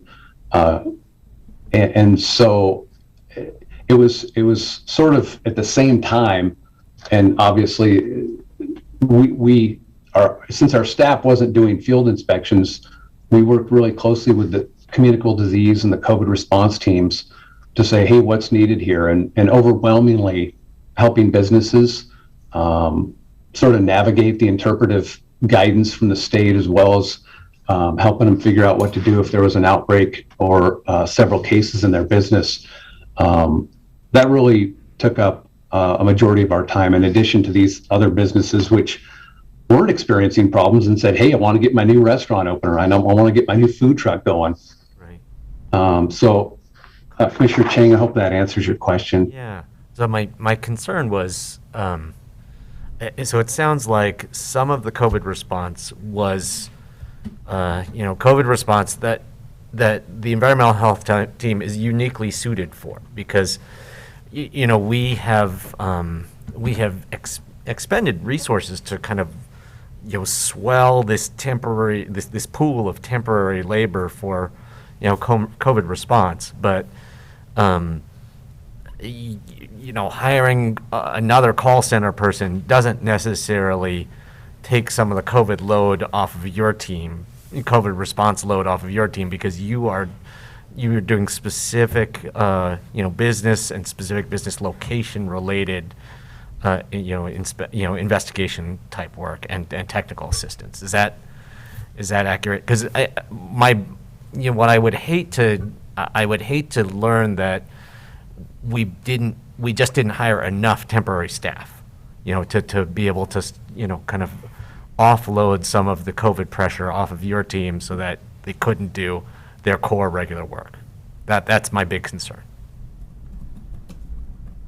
Well, that's the thing. The essence of environmental health and field inspections is obviously going out in the field. And so we were able to help. I don't know if there were, I'm assuming other managers would know if we had enough on-call temp help for the COVID response. Our team was able to assist, and I'm really, really happy that we were able to do that. And it was a lot. There were many days where each field inspector, and there's eight of us, that had 8, 10, 12, 15 calls a day, doing this reach out. We had the ability to do that, in part because the state said, please discontinue going out in the field. I'm hoping that this is not going to be the case moving forward, that we will be able to get out in the field and start doing the inspections that the public expects us to be doing, and so that they can get on our website and review the inspections at the different food pool lodging facilities in our county. Great, thank you. Yeah, thank you for pivoting to provide important strategic services that were appropriate to pandemic conditions. Thank you. So the performance measure says, reduce outbreaks and foodborne illnesses. And obviously the target and the update is, they're very different percentages. But, do we have was there any increased risk that was like, oh, yeah, we didn't do enough here and we saw foodborne illness or outbreaks from food establishments? Is that something we could ask about here? Thankfully, we have not had any foodborne illness outbreaks that we've investigated. Yep. there have been some issues, multi-state outbreaks with onions, but that we had to investigate in 2020 to make sure that we didn't have any salmonella cases in Deschutes County or figure out where they got the onions from. But there have not been any outbreaks. There have been obviously COVID outbreaks in different facilities, but no salmonella or E. coli or different sort of foodborne outbreaks that we've had to investigate. Can I add to that? Yes. Good morning, commissioners. This is Nahat Sakraz, the Director of Public Health. What I would like to highlight is that some of that is function of luck. So it's important to keep that in mind because our regulatory and education role in the community is critical for maintaining a level of standard, safety standards for the businesses and for the community members. So some of this, the fact that we haven't had multiple foodborne outbreaks could be a function of luck. Some of it could be a function of frankly, the functionality of the businesses themselves and how they have managed internally the demand and the supply. Some of it is the ongoing remote support provided by our team and the way we pivoted to adjust to the new realities. So I like to acknowledge multiple factors that could be driving this phenomenon. Well, I can imagine it's going to be real important in the near future because of the great rotation or reset or whatever's happening. There's going to be some new food workers that haven't done this before, so they'll be looking for a little bit of education and best practices. I do have a question for Eric. Nice to see you this morning, Nahad. Eric, you said you do have 8 field inspectors, and you are looking forward to, let's say, March, you're going to get out and back to what you really do. So how is your little department then? Is it fully staffed? Well, we're trying to get the volume of inspections per full-time employee down to a reasonable number so that they're not having to do really fast inspections. Really fast inspections are not really thorough inspections. To that end, May 1st, we are hiring an environmental health specialist. She'll be coming on board, and we're going to be thrilled to have her and get her trained up. And so as far as field inspections on food, pool, and lodging facilities, adding another full-time inspector will really help reduce the volume of inspections that have to be done so that we can be very thorough, because a thorough inspection is really what the public needs, not a fast inspection. Does that answer your question, Commissioner Adair? It does, because my purse fell under a table one time at a restaurant, and it made me so nervous. So anyway, I do really appreciate that you are out there doing what you do. Are you saying it wasn't clean under the table? Is that what you're saying? No, I was very disappointed. You know, it's just like when you go to a restaurant, how clean are the bathrooms? It's just all those little important things, because you want your food to be prepared in a cleanly way. So I do think it's important, and you see a lot of new restaurants opening in the community, and maybe they're not open 7 days a week like they were, but still, and there's some new people that are doing the preparation. So I look forward to you getting back out. So when you get that new hire May 1st, then will you be at 8 or 9? We'll be at 9. Okay. Did we not approve that before? That's what I was going to ask about. Yeah, We had some discussion of the ratios during our budget hearings last year, and I was just curious after you get that person hired, whether we're still going to have some of the highest ratios in the state of inspection load to staff, or whether we'll be more closer to the middle of the pack. That is our hope. This new environmental health specialist that we're bringing on board does satisfy a special request. It has taken several months to get an inspector to get hired, and I'm hopeful that May 1st she'll be here.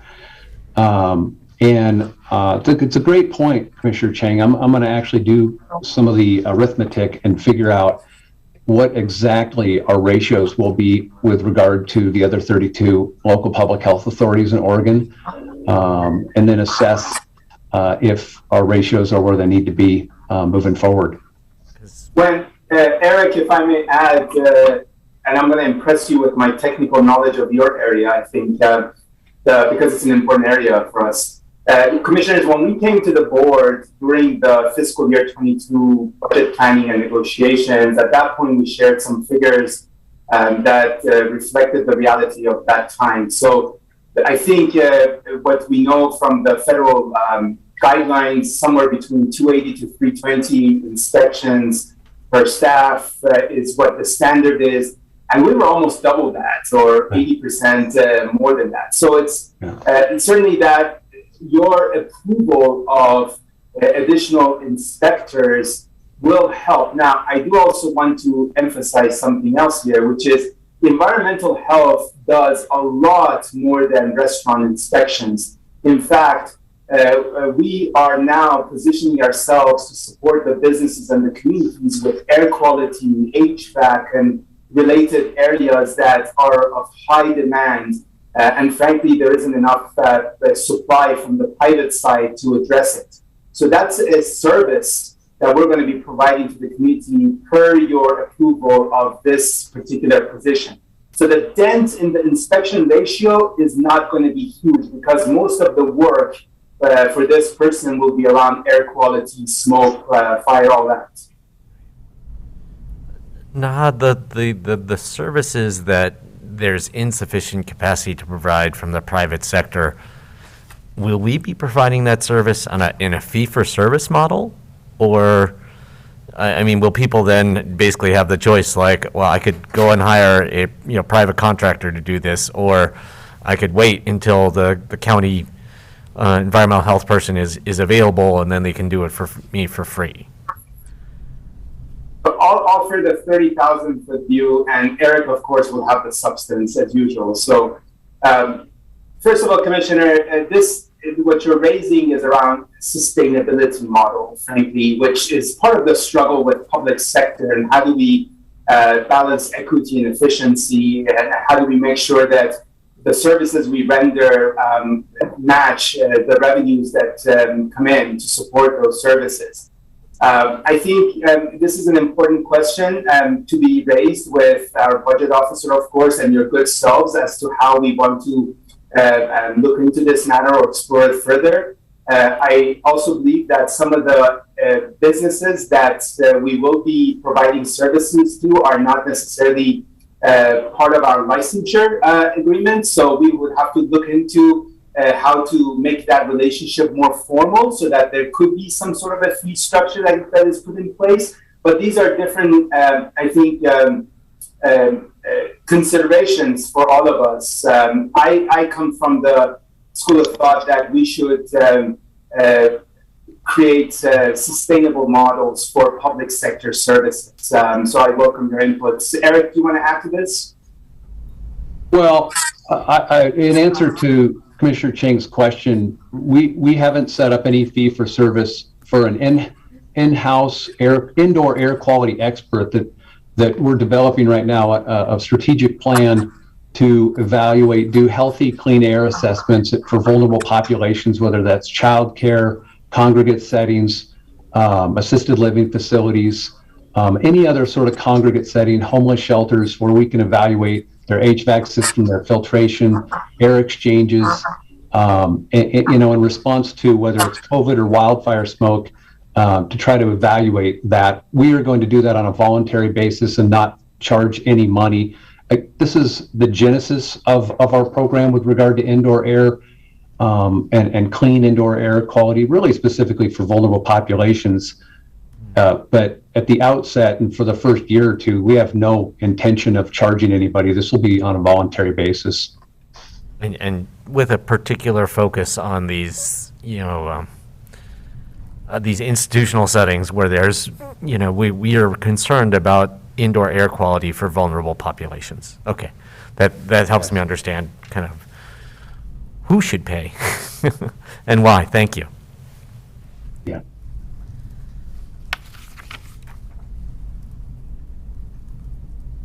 Okay, so we're expecting then the next time we hear from you, Eric, the 8% will probably be then like 98%. Don't you think? So as an optimist, we'll know that will happen. Hey, my fingers are crossed that number is going to be 98%, Commissioner Adair. There you Thank go. you very much. COVID might have something to say about that too, so let's involve COVID in the discussions. But the hospitalization today is down, it is down to 35 in St. Charles. So it is definitely trending the right way. That's really excellent to see. But we only got 1 month left in the quarter. Right. Well, that's good. All righty. Well, thank you, Eric. Thank you. Okay, thank you, Eric and Nahad. Next up, we'll touch on the objective to promote well-being through behavioral health and community support programs. I believe we have Behavioral Health Director Janice Garceau on Zoom with us to talk about behavioral health Oregon Health Plan clients. Good morning still. Commissioners, Janice Garceau, Director of Behavioral Health for the record. I am talking with you about one of our many performance measures, but it's one that's really relevant for the county's goals as well, and that is the requirement and the goal of seeing Behavioral Health Oregon Health Plan clients within 1 week of their request for services. And we have historically been either at 100% or above 98% almost every single year that this has been measured, every single quarter. And for the first time in my tenure, we're well below that target. We are at 63%, and that is due almost exclusively to staffing shortages. So our access team, which conducts not all, but many or most of our intake assessments for new clients, is at 50% capacity. And some of our in-house clinical teams that receive clients are at reduced capacity. And that's caused us to make a decision to have a longer wait at the front door so that we don't end up in a situation where we have individuals in need of services who are open but not actually able to be assigned to a clinician or a team. The good news, and there is some good news in this picture, the good news is that we've hired 2 new access team clinicians. They start this month, so we're anticipating that by mid-March we'll be at 25% vacancy rate instead of 50% vacancy rate. But at this point, we're so far out for appointment times that we're able to offer to individuals that I'm not sure we'll be closer to the goal or the target this quarter. If you have questions, I can pause here. I can also talk with you a little bit about what we're doing internally to mitigate the situation. What about the South County, Janice? Do you have a vacancy down there? How's the South County Behavioral Health Facility doing? South County has a newly announced vacancy. We just were able to hire an access clinician for the South County location. Right now, they are 12 days out for first assessment appointments.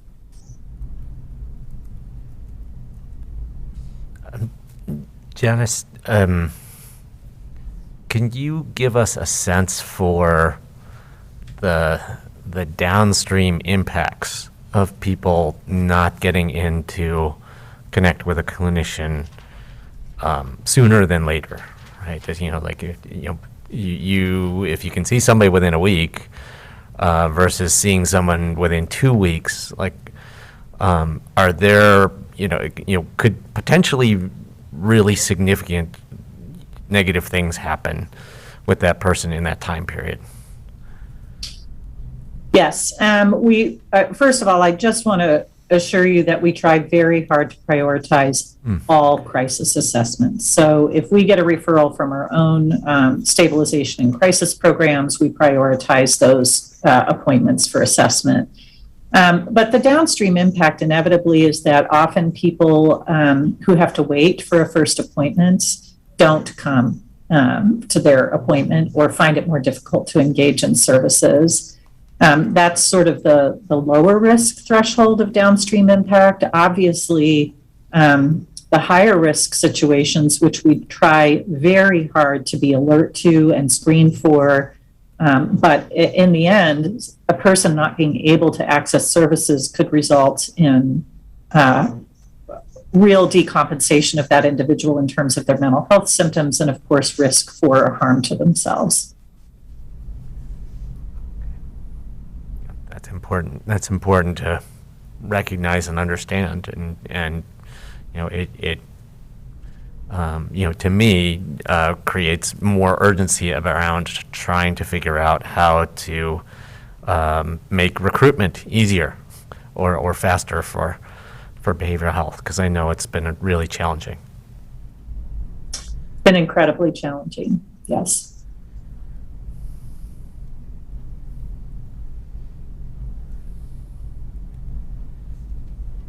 I think that's isn't that a nationwide issue, isn't it? All over the entire country is what I've been seeing, that behavioral health staffing is just so compromised at this moment in time when probably we need it more than ever. So Janice, if they can't see someone with an appointment, do you have them go to the stabilization center? Absolutely. Okay, so that's Absolutely. something we can do. Yes. And we have many teams that do fairly intensive outreach and engagement and support to individuals in the community pre what we call treatment. So our homeless outreach services team, many of our peer support specialists who are assigned to some of our intensive teams, our ESA program, all of these programs have staff who are regularly meeting, encountering and working to engage and support and connect individuals and services even before they've ever had what we call an access appointment, which is when they first come in and have an assessment. So there's a lot we do on the front end to try to do outreach, support, and engagement. And of course, people have access to crisis services, period, immediately, regardless of whether they're open in our services or not. You know, ultimately, what we don't want to see is individuals cycling through crisis or the ED or encounters with law enforcement because they're not open in services and engaged. I can say that the pressure has been more significant in our less intensive teams. So our outpatient clinics, there's been a longer wait. Our intensive teams, in many instances, have created their own internal ways to do quick assessments if they can't get a regularly scheduled assessment. So we have worked very hard internally to make sure that for our highest risk service populations, we're at least getting closer to the mark. So an example would be if you're looking for a regular access appointment and we think that you're someone who might be served an outpatient, you're going to wait 21 days for an assessment or 5 days for a screening. But if you're waiting for an assessment with our intensive services, we're typically able to get children in more quickly. That said, we continue to experience staff leaving for the private sector and having difficulty recruiting staff to work in these really difficult, high volume, complex community mental health roles when there's so much private sector opportunity. And that's I feel like a Debbie Downer right now. I want to offer some hope, but this is our current reality. Very important things to understand and to plan around. So don't feel bad about delivering the straight poop. Yeah. We are we are working very hard, and we have had, I think I've called this out before, but our county's Human Resources Department has worked incredibly hard and incredibly fast in collaboration with us to do everything that we're allowed to do within the scope of labor rules and HR rules to get people in quickly, to increase incentives, to help with incentives for shift coverage. We've just had really good partnership with HR on this problem, and hope that with some legislative fixes that are in the pipeline, things may look better over the next 6 to 18 months, but we will see. That's the kind of answer, we will see. Yes, there is, it's got to get better, right? And thank you for being there. Thank you for being the leader of a very important department, and I know you worry about the challenges on a minute-by-minute basis, because it definitely hasn't been easy. Yeah.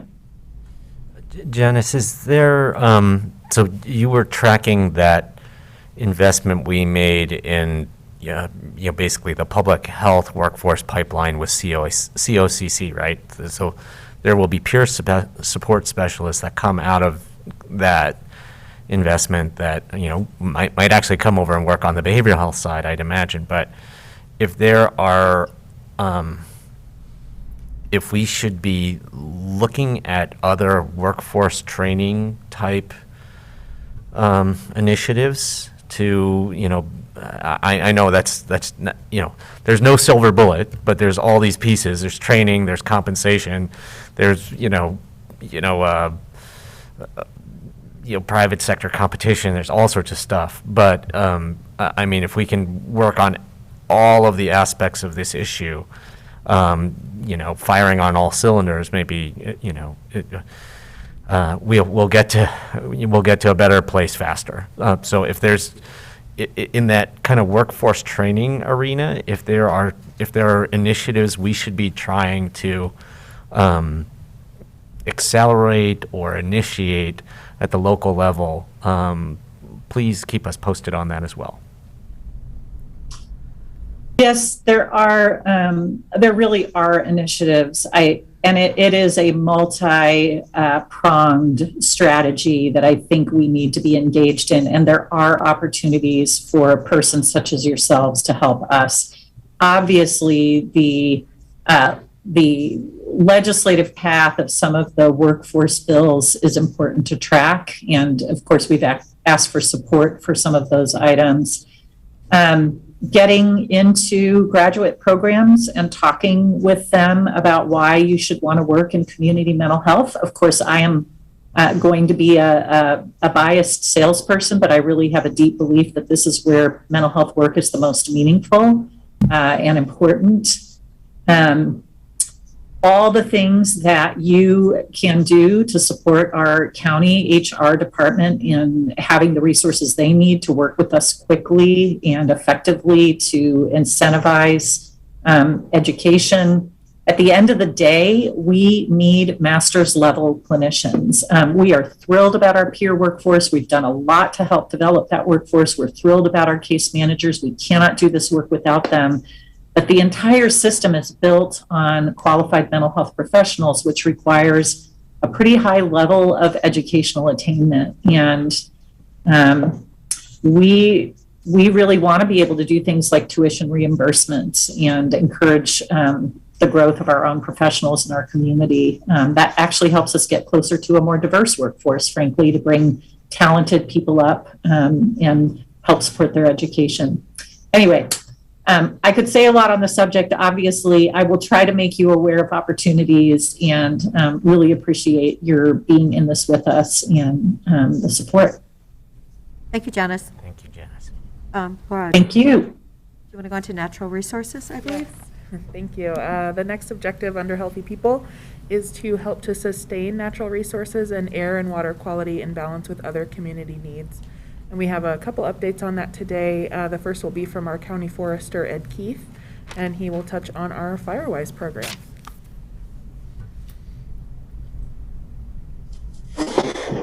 Greetings, Commissioners. Ed Keith, County Forester. Also would just recognize and being joined by Boone Zimmerly, who does a good lion's share of the work with our Firewise communities, and he's here to answer any questions you might have. I've just got a couple slides I'd like to share with you to kind of help tell this story. And so the performance measure we're looking at today is the natural resources performance measure focused on Firewise, and the goal is to maintain or increase our Firewise sites throughout the year. These have actually been increasing rather rapidly. In this latest quarter, we actually passed a pretty notable milestone of getting over the number of 50, and we landed on 52 Firewise sites at the end of the calendar year, the end of the quarter here. So that adds 10 Firewise sites in the first 6 months of this fiscal year 2022. So quite a lot of interest in this program with our, continuing fire risk and risk to communities. Those communities are really recognizing that and stepping up. And usually when we do get a call from a community, we do like to use Firewise as kind of a framework for them to work under. So Firewise USA is a national program that's sponsored by the National Fire Protection Association. And we use that as kind of a way to work with communities and get them pointed in the right direction. And I'll get to what that looks like. But we are sitting at, we were sitting at 52 Firewise sites. I think we've added 3 or 4 more actually since December 31st. That encompasses just shy of 16,000 residences. And since our first Firewise community in 2004, the total investment throughout all those communities is $10.6 million invested in work by those Firewise communities. So in order for these Firewise communities to stay recognized and active, they do have to have at least one work day and maintain action towards their reducing their risk, and they report on their investment annually back to NFPA. So we do have those figures that are collected by each community. I would also just recognize and thank the board for their support. Through the discretionary grant program this year, we had budgeted $100,000 for to incentivize some of this work and help these communities out with some of this fuel reduction work and defensible space work in the communities. And that has been allocated, and those projects have been planned. Most of them are still happening in the spring, so those will be completed here in the next few months, but that really does help us keep interest in this program going by being able to offer a relatively small amount of funds in what is overall a very large investment from these communities. And the other thing I would just like to say before I move on to the next slide is that this is really a partnership working with these communities. We work alongside the Oregon Department of Forestry and the local fire departments. So I just have the logo for the Chiefs Association, but multiple fire departments involved, as well as Boone through the activities of Project Wildfire to really work directly with these communities. So here's a list of some of our latest communities, and I just would draw attention to our Firewise story map. The web address is here at the top of the screen, bit.ly/Deschutes Firewise. It was a shortcut way to get to our learning more about our Firewise efforts in Deschutes County, and that'll really step you through why communities need to work together to reduce risks. It'll give a little bit on our fire history and where our fires are playing out in relation to our communities. It also has this map of our Firewise sites, and would just say that they are, and recognize they are spread out through the entire county. So from the Greater Redmond area and Black Butte Ranch, moving south through multiple communities, both within Bend, but also on the outskirts of Bend, and then further south, Sun River and Lapine. We do have these really widespread throughout the county. So really happy that communities throughout the county are interested in using this model to reduce their risk. Ed, it's Commissioner Adair. Yes. I believe when I talked to Boone last that we actually have a couple more in process, and maybe we're going to be over 60 in not that long of a period of time. And that would I put wouldn't us be like, surprised, yes. top of the I wouldn't be fourth in the nation. surprised. I know Boone has been out, even through the winter with communities that have interest in this, conducting the FireWise assessment. So that's kind of the first step, is that communities get in touch through either the fire district, through Boone and Project Wildfire, or through the Oregon Department of Forestry. And then we set up a date to walk around the community and do a risk assessment and kind of identify priorities for them to work on. And then once they form a board, and this will get at my next slide, we do a risk assessment. They then form a board and create an action plan based on that risk assessment. And then they move forward with at least one FireWise a day, which can be, creating defensible space or having an educational event, and then show that investment. And it's basically just 1 hour of volunteer work per residence. And most communities have no problem going above and beyond that requirement. Then they could be recognized as FireWise. So we do have several in process, and I would expect at the end of this current quarter, I wouldn't be surprised if we topped out over 60, because again, we've added 2 or 3 since I submitted this performance measure, and we've had several other interests. I guess I'd just conclude before any other questions. Just want to make the point that in addition to these 5 points of what you really need to become FireWise, what you really need is people like Mike Mulligan, who's on the screen here. He has been working tirelessly at Eagle Crest on a project that is in process today, and it's going to come to completion, but we've been working through a FEMA grant, and he's really marshaled his community, and we've got a lot of other spark plugs out there in other communities as well.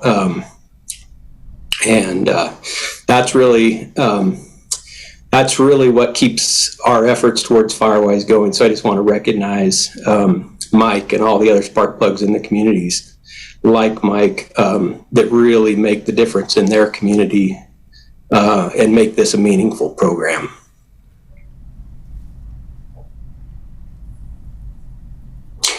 And with that, that's the end of my presentation. I'd be happy to answer any questions. Thank you, Ed. I don't have any questions. Really exciting progress with adding FireWise communities. Thanks, Ed. Yep, thank you. And I did hear from the community in Eagle Crest that the people doing the job were actually incredibly respectful to the people that were living there and what needed to be done. And they were doing, their cleanup was clean, tidy, nothing left. Yeah, they were really, someone that it was apparently a good hire. That's good to hear. Yeah, I've heard a lot of good comments, and they've had 5 or 6 volunteers working basically side by side with these contractors to make sure that this project moves forward. And I just hold that out as an example. And we have many more in other communities as well, that it really takes those residents that are passionate about this work to make it successful. Thank you, Ed. Now we have solid waste. Yes. So under that same objective, we have Solid Waste Director Chad Santola via Zoom, and he will provide an update on our recycling diversion rate.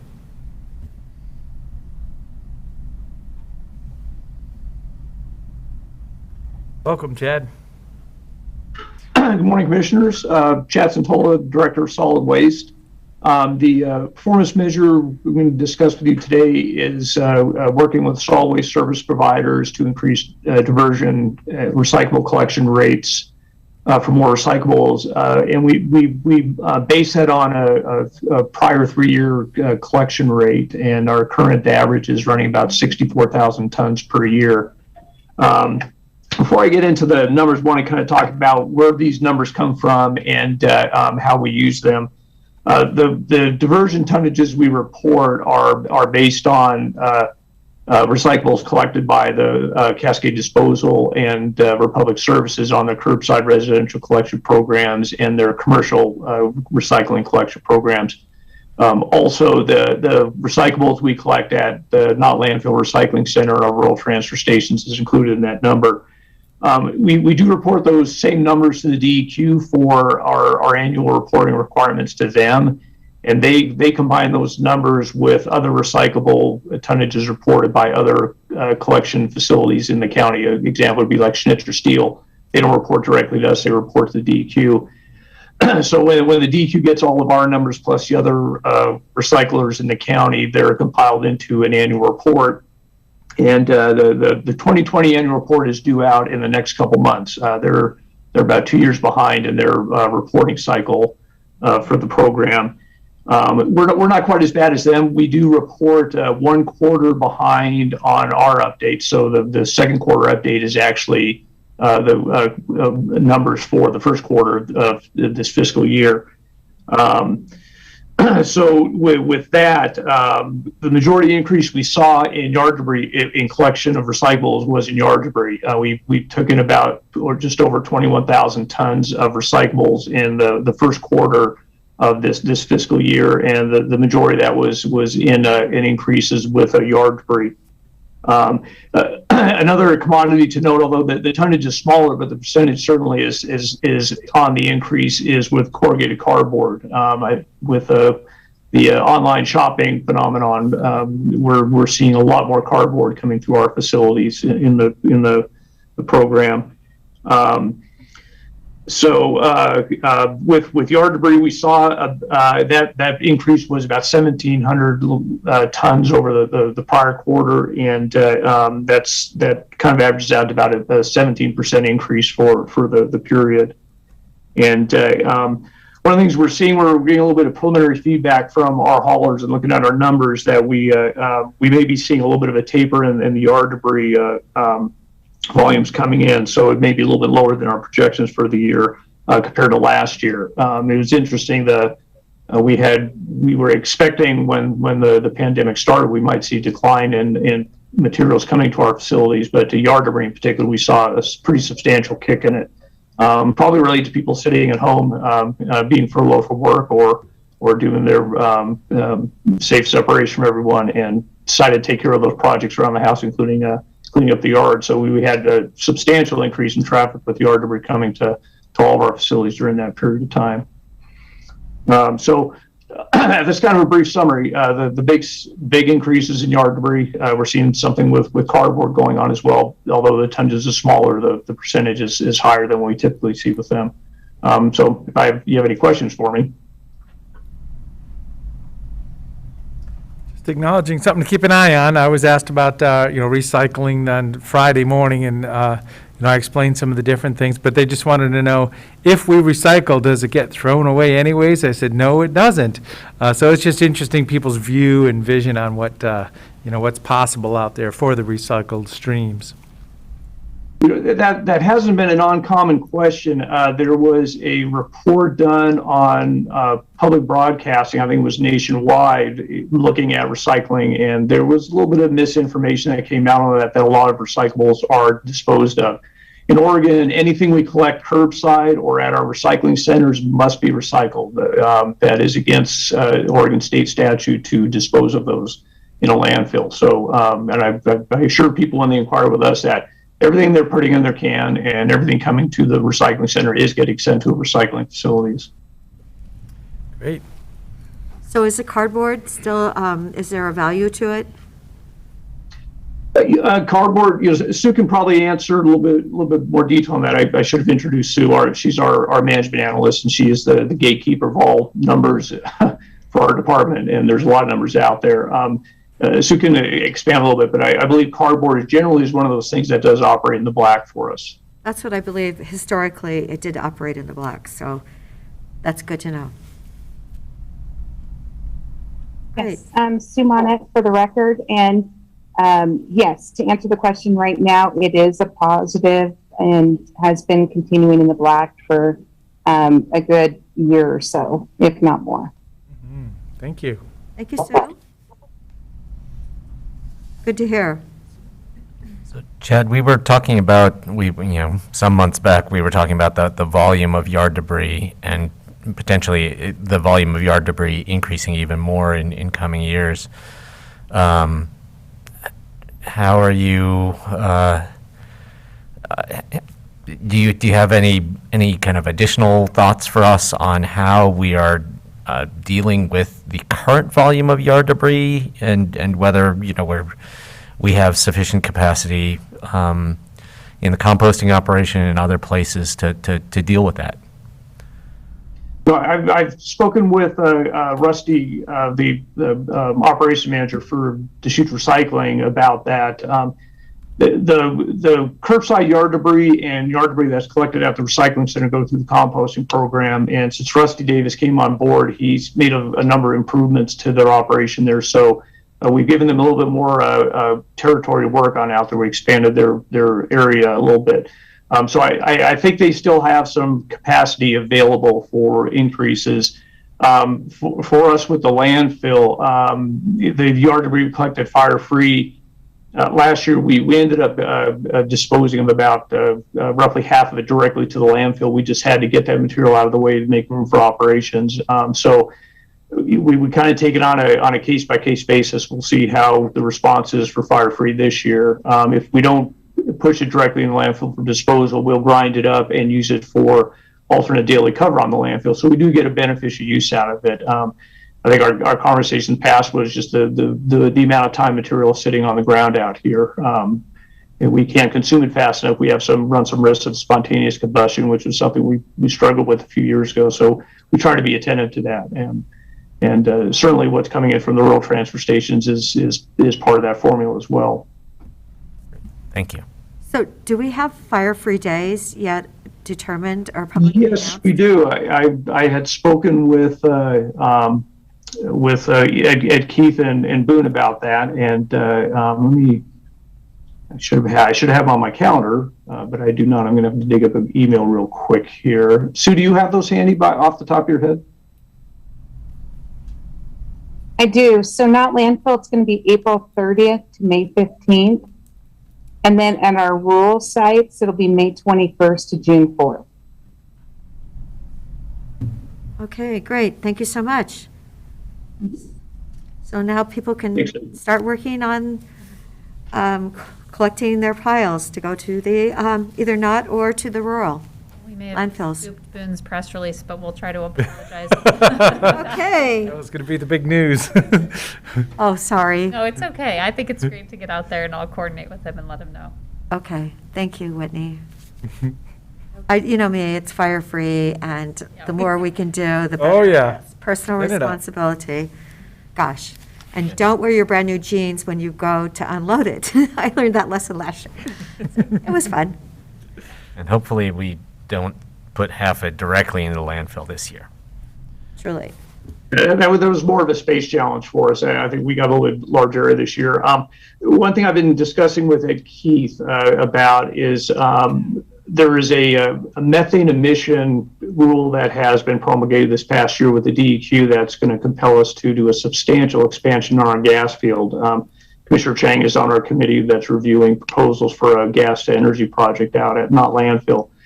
We were going to have to find a new home for the local fire-free protection collection program, because when we do build out to meet these new emission requirements, there's going to be a substantial network of pipes and wells around the site, and there just simply is going to be enough open space to accommodate an event the size of fire-free. So we'll work with Ed Keith to find a solution for that before it it's upon us here.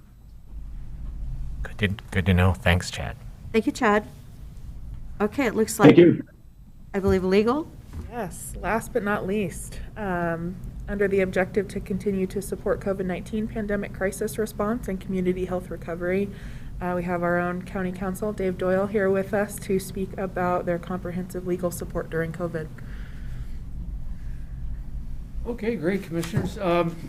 Sure, you know what I could start with is everything the county's been involved with that's COVID related in any way at some points come across legal's desk or telephone calls and whatnot. Early on, those were 24/7. I was getting phone calls from Dr. George at midnight.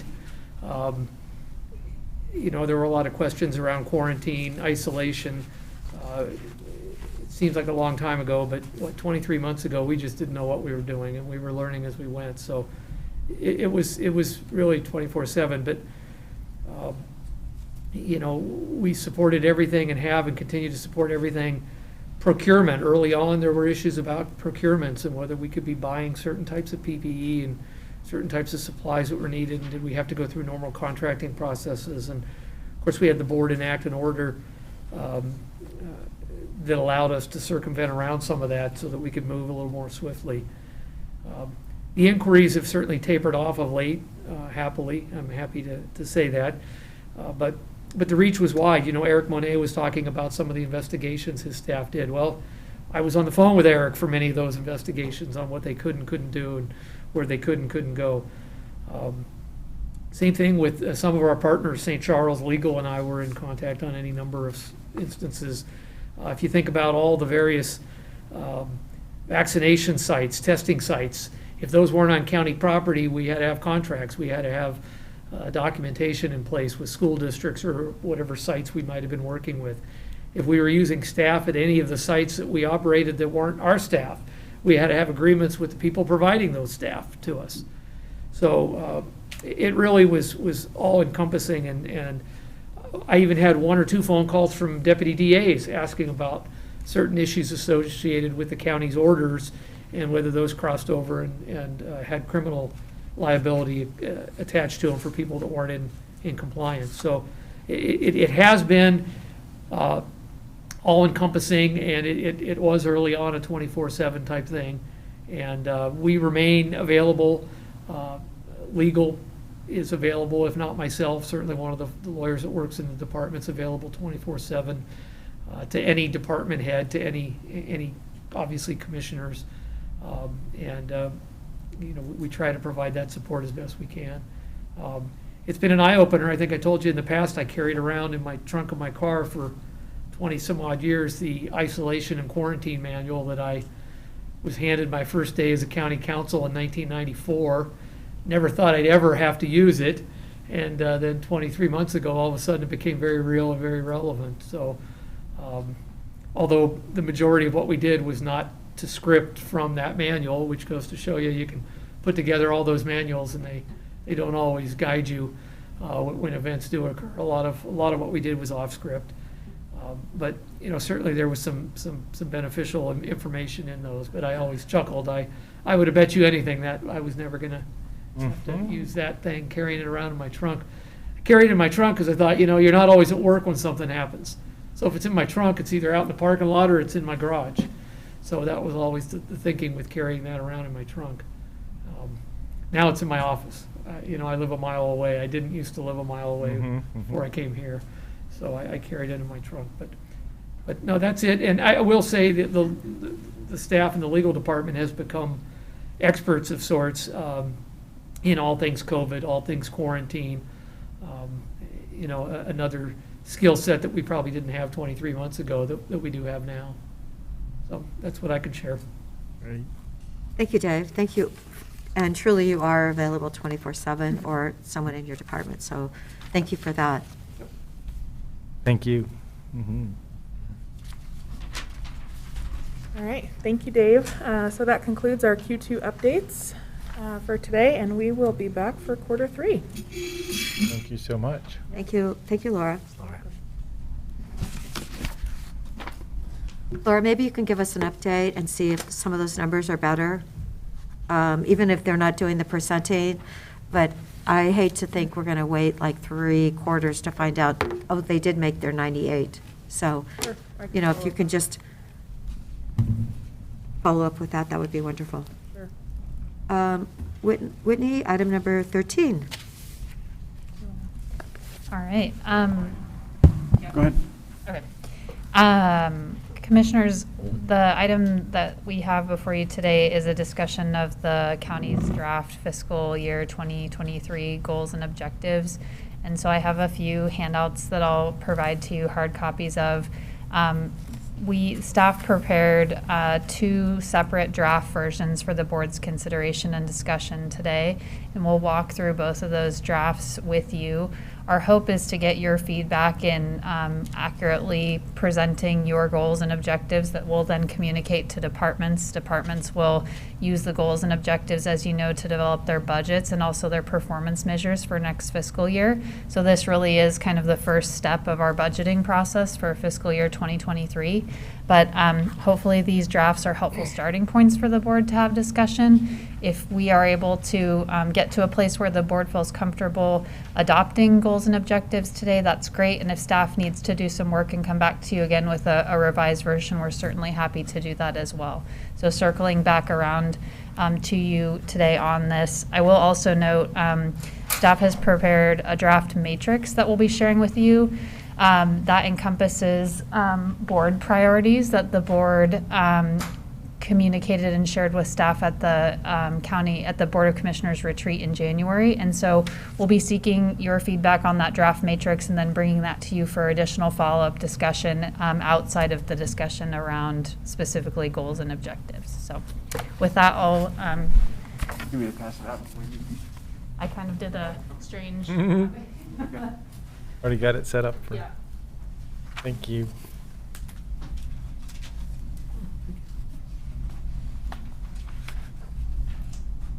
Thank you. Okay, thanks.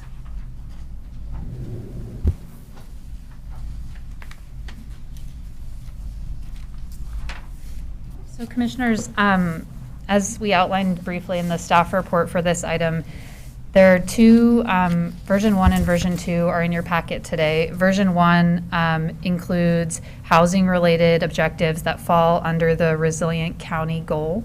And version 2 breaks out housing-related objectives underneath its own goal. And so that's really the primary difference between the 2 versions. If it's helpful, I have a red line copy that kind of shows you changes from fiscal year 2022 to 23, but I wanted to, at least to start, turn it over to you if you have feedback that you'd like to provide staff, and we can take it from there. Thanks for putting these together. You know, we did have a good retreat day. We got these ideas out there. There was support for talking about housing and the county-owned land opportunities, so, and it is in both of these versions. You know, the big picture is safe communities and healthy people and resiliency and the cost-effective service delivery. So the big picture is on both of them, I would acknowledge.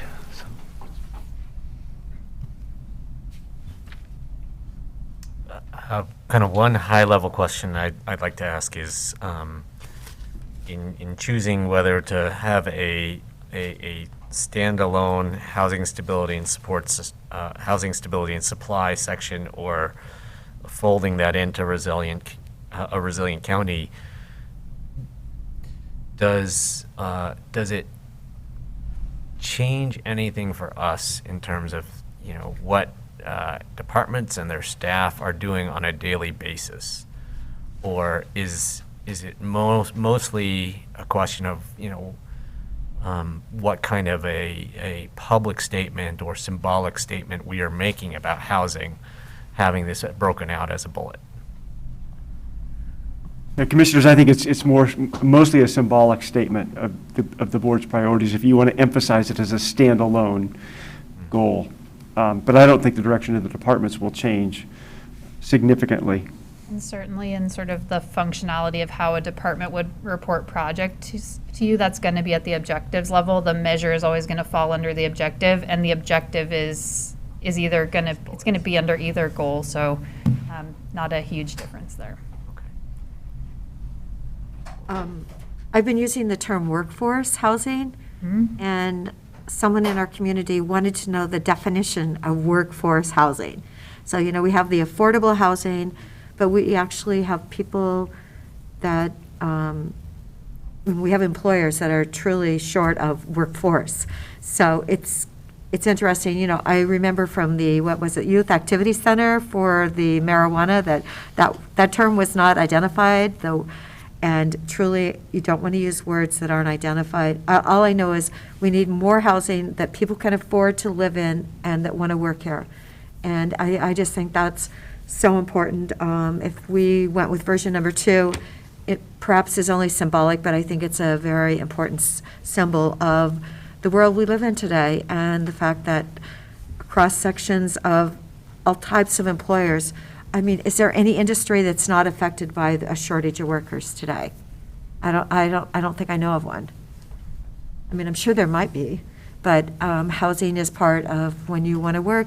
It's really wonderful to be able to live where you work so that you're not driving for an hour one way. And actually living in Deschutes County and working in Deschutes County, I think is really, it's a good goal to have. So we don't use that term workforce housing in here right now. No, But to your point of, placing symbolic importance, emphasis on housing, I would agree with you that I think we should, if operationally it doesn't make a difference to the departments and staff, I like the idea of making a symbolic statement that housing is a high priority for us. So are you, Commissioner Dare, are you referring to version 2? Yes, version 2, it's the 4th bullet point. There's 5 on that one, and there's 4 on the version 1. And so I tried to figure out what was the difference, and that was the difference. That 4th goal, you are, yep. I know, I did my little highlighter, and I'm going, okay. Let's see what I just think it's so important. So, as I say, I mean, one of the realities I've concluded is that in the state of Oregon, we're very proud of our statewide land use system, our urban growth boundaries, the limiting of parcelization outside the cities. So we're talking housing stability and housing supply. But I've talked to a lot of people, and they just want some land. I just want my land. I want to be able to buy land, be able to build my house, and be able to do this. So, I don't want it to be stated here, just from my point of view, that, oh yeah, well, we just need to build housing for people, which is, and we heard about it this morning, didn't we? A 4-story apartment on a small parcel is very different than an acre available for somebody to purchase. So, I'm just acknowledging that. I don't know, just the word land may be appropriate in here somewhere. And if that's the big conflict, that we're going to save the environment, we're going to not allow people expansion, we're going to defend wilderness for environmental reasons or whatever. I'm just putting the big picture. We have population growth, something's going to be given here at some point. So I'm just acknowledging land is part of it. Producing housing is more than land, and well, that's what I'm saying. Housing is more than just housing on small parcels too. So I wouldn't want to reduce this to a discussion of land supply, because there's a number of levers to pull to produce more housing, and one of the most important things that I got out of our visit with county commissioners from across the nation last week at the NACO conference was hearing from destination communities like ours in other states where they don't have Oregon's land use planning system, and hearing that they have the exact same problems that we do with housing availability and affordability. So, to me, that re-emphasizes that solving our housing problems is many, many factors. Land is one lever to pull, and it's in my opinion, probably not the most important one. So I guess I don't, what you were suggesting was that we place greater emphasis on land supply under this housing heading. I would disagree with that. Yeah, and I'm just acknowledging, that's very much a different opinion, and you and I can see it differently, so I've said my piece.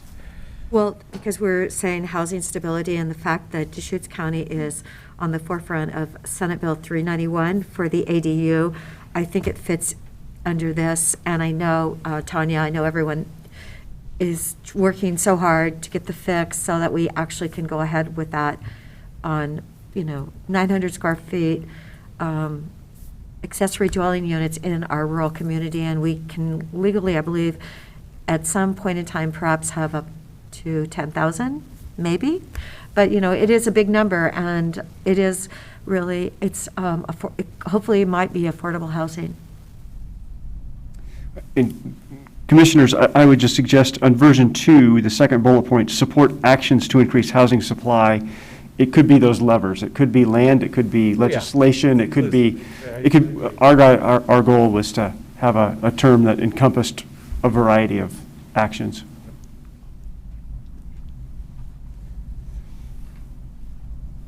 Helpful. So I think if it sounds like we're leaning towards version 2.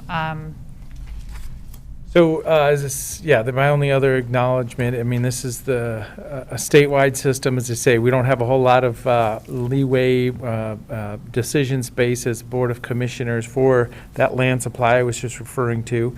When we are representing the people as a government, so the other mindset here could possibly be, well, if government creates housing for people, then people have houses. But, we want to have engaged, tax-paying, productive members of society, and I support the concept of government providing those cost-effective services for everybody. So, as I say, just the words again, making sure, because the same words could be read differently. That's all I'm acknowledging here. So, I don't know that Deschutes County, we've got Housing Works, we got federal tax credits, we have nonprofits wanting to put up housing. So I want to empower all that activity around us. And I would like to acknowledge safe communities, the second bullet point, reduce crime and recidivism. Apparently, the city of Bend was having a car theft issue in 2020. They became aware of that, and they have actually brought the number down in 21. But in the county, I was made aware that this was happening. We were having like one car a day stolen. Now, there was a young gentleman who left his car running, and I wouldn't suggest anyone to do that because someone came and stole the car while he was picking up some food. So please, just know that you need to be aware of your surroundings, and I can't imagine that it's a pleasant thing to have your car stolen. He lost his passport, his ID, everything. So yes, so please, just be aware things are happening, and you want to be, you don't want to be one of those victims. Thank you. It looks like the big decision was A or B or version 1 or 2, and Do we need a motion on it? It would be, if you want to, if you wanted to adopt this version as it's been presented, that would be helpful for staff. And then we'll go ahead and finalize that and communicate that out to departments. Okay, great. If we're not, if it's not urgent that we kind of adopt this today, I feel like there's still a little bit of wordsmithing. Yeah. That version 1, version 2 question, that was the big, that was the big question. But I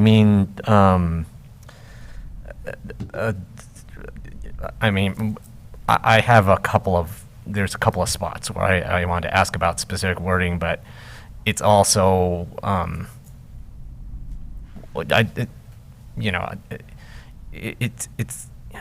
wordsmithing is one of those things that it's sometimes you wonder whether it's worth it to take up Board of Commissioner meeting time to do, or whether you should do it offline. So I'm just not quite sure whether I should, kind of go down bullet by bullet or provide some thoughts later on.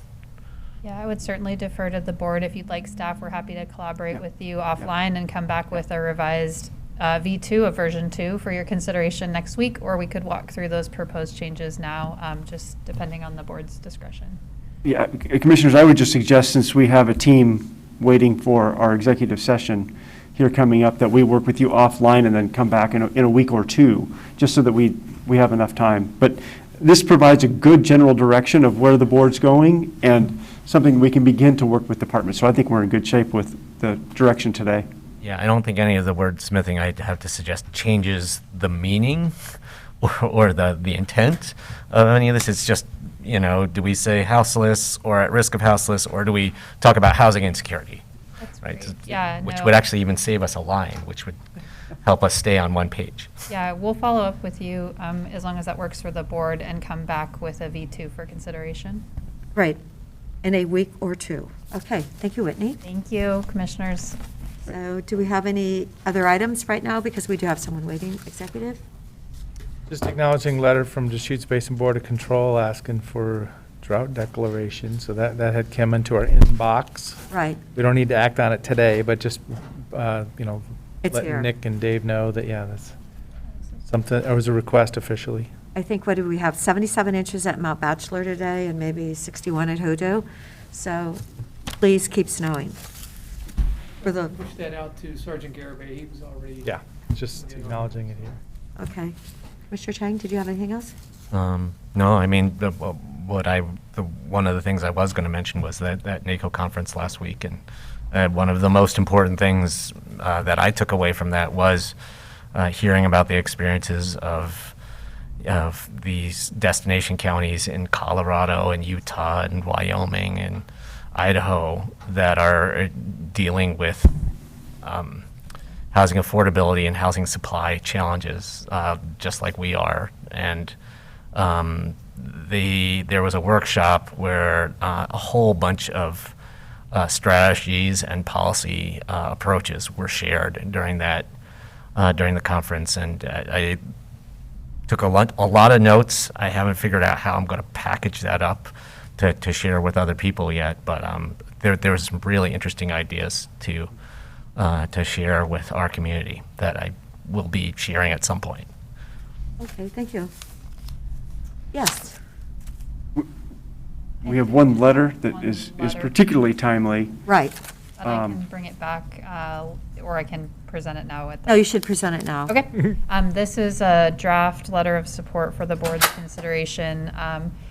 Commissioner Adair received a request for this letter of support from Little Pine Community Health Center, and it's tied to funding opportunity that they're looking at pursuing. So Morgan Emerson prepared this draft for the board, and I'll go ahead and pass out copies.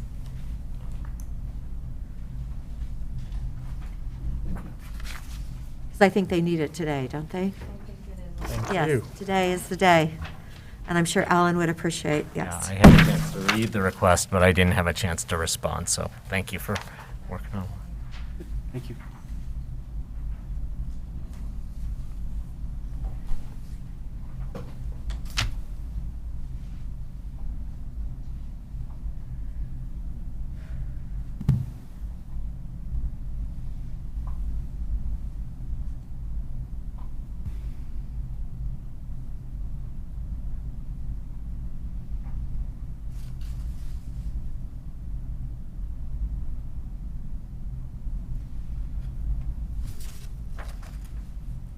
But I've heard of the Cow Creek Foundation funding other items in the area, you know, so it's a path of communication for southern Deschutes County, and so that foundation, you know, has funded other things, so it's pretty exciting to know that yeah, they might be able to come up with some dollars for client transports in La Pine.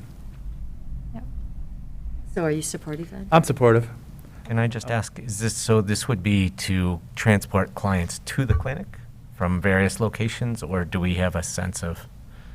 You know, Commissioner Chang, I might need to follow up with you on that. The letter looks like it references patient transportation to clients, and I'm unclear which direction that would be occurring.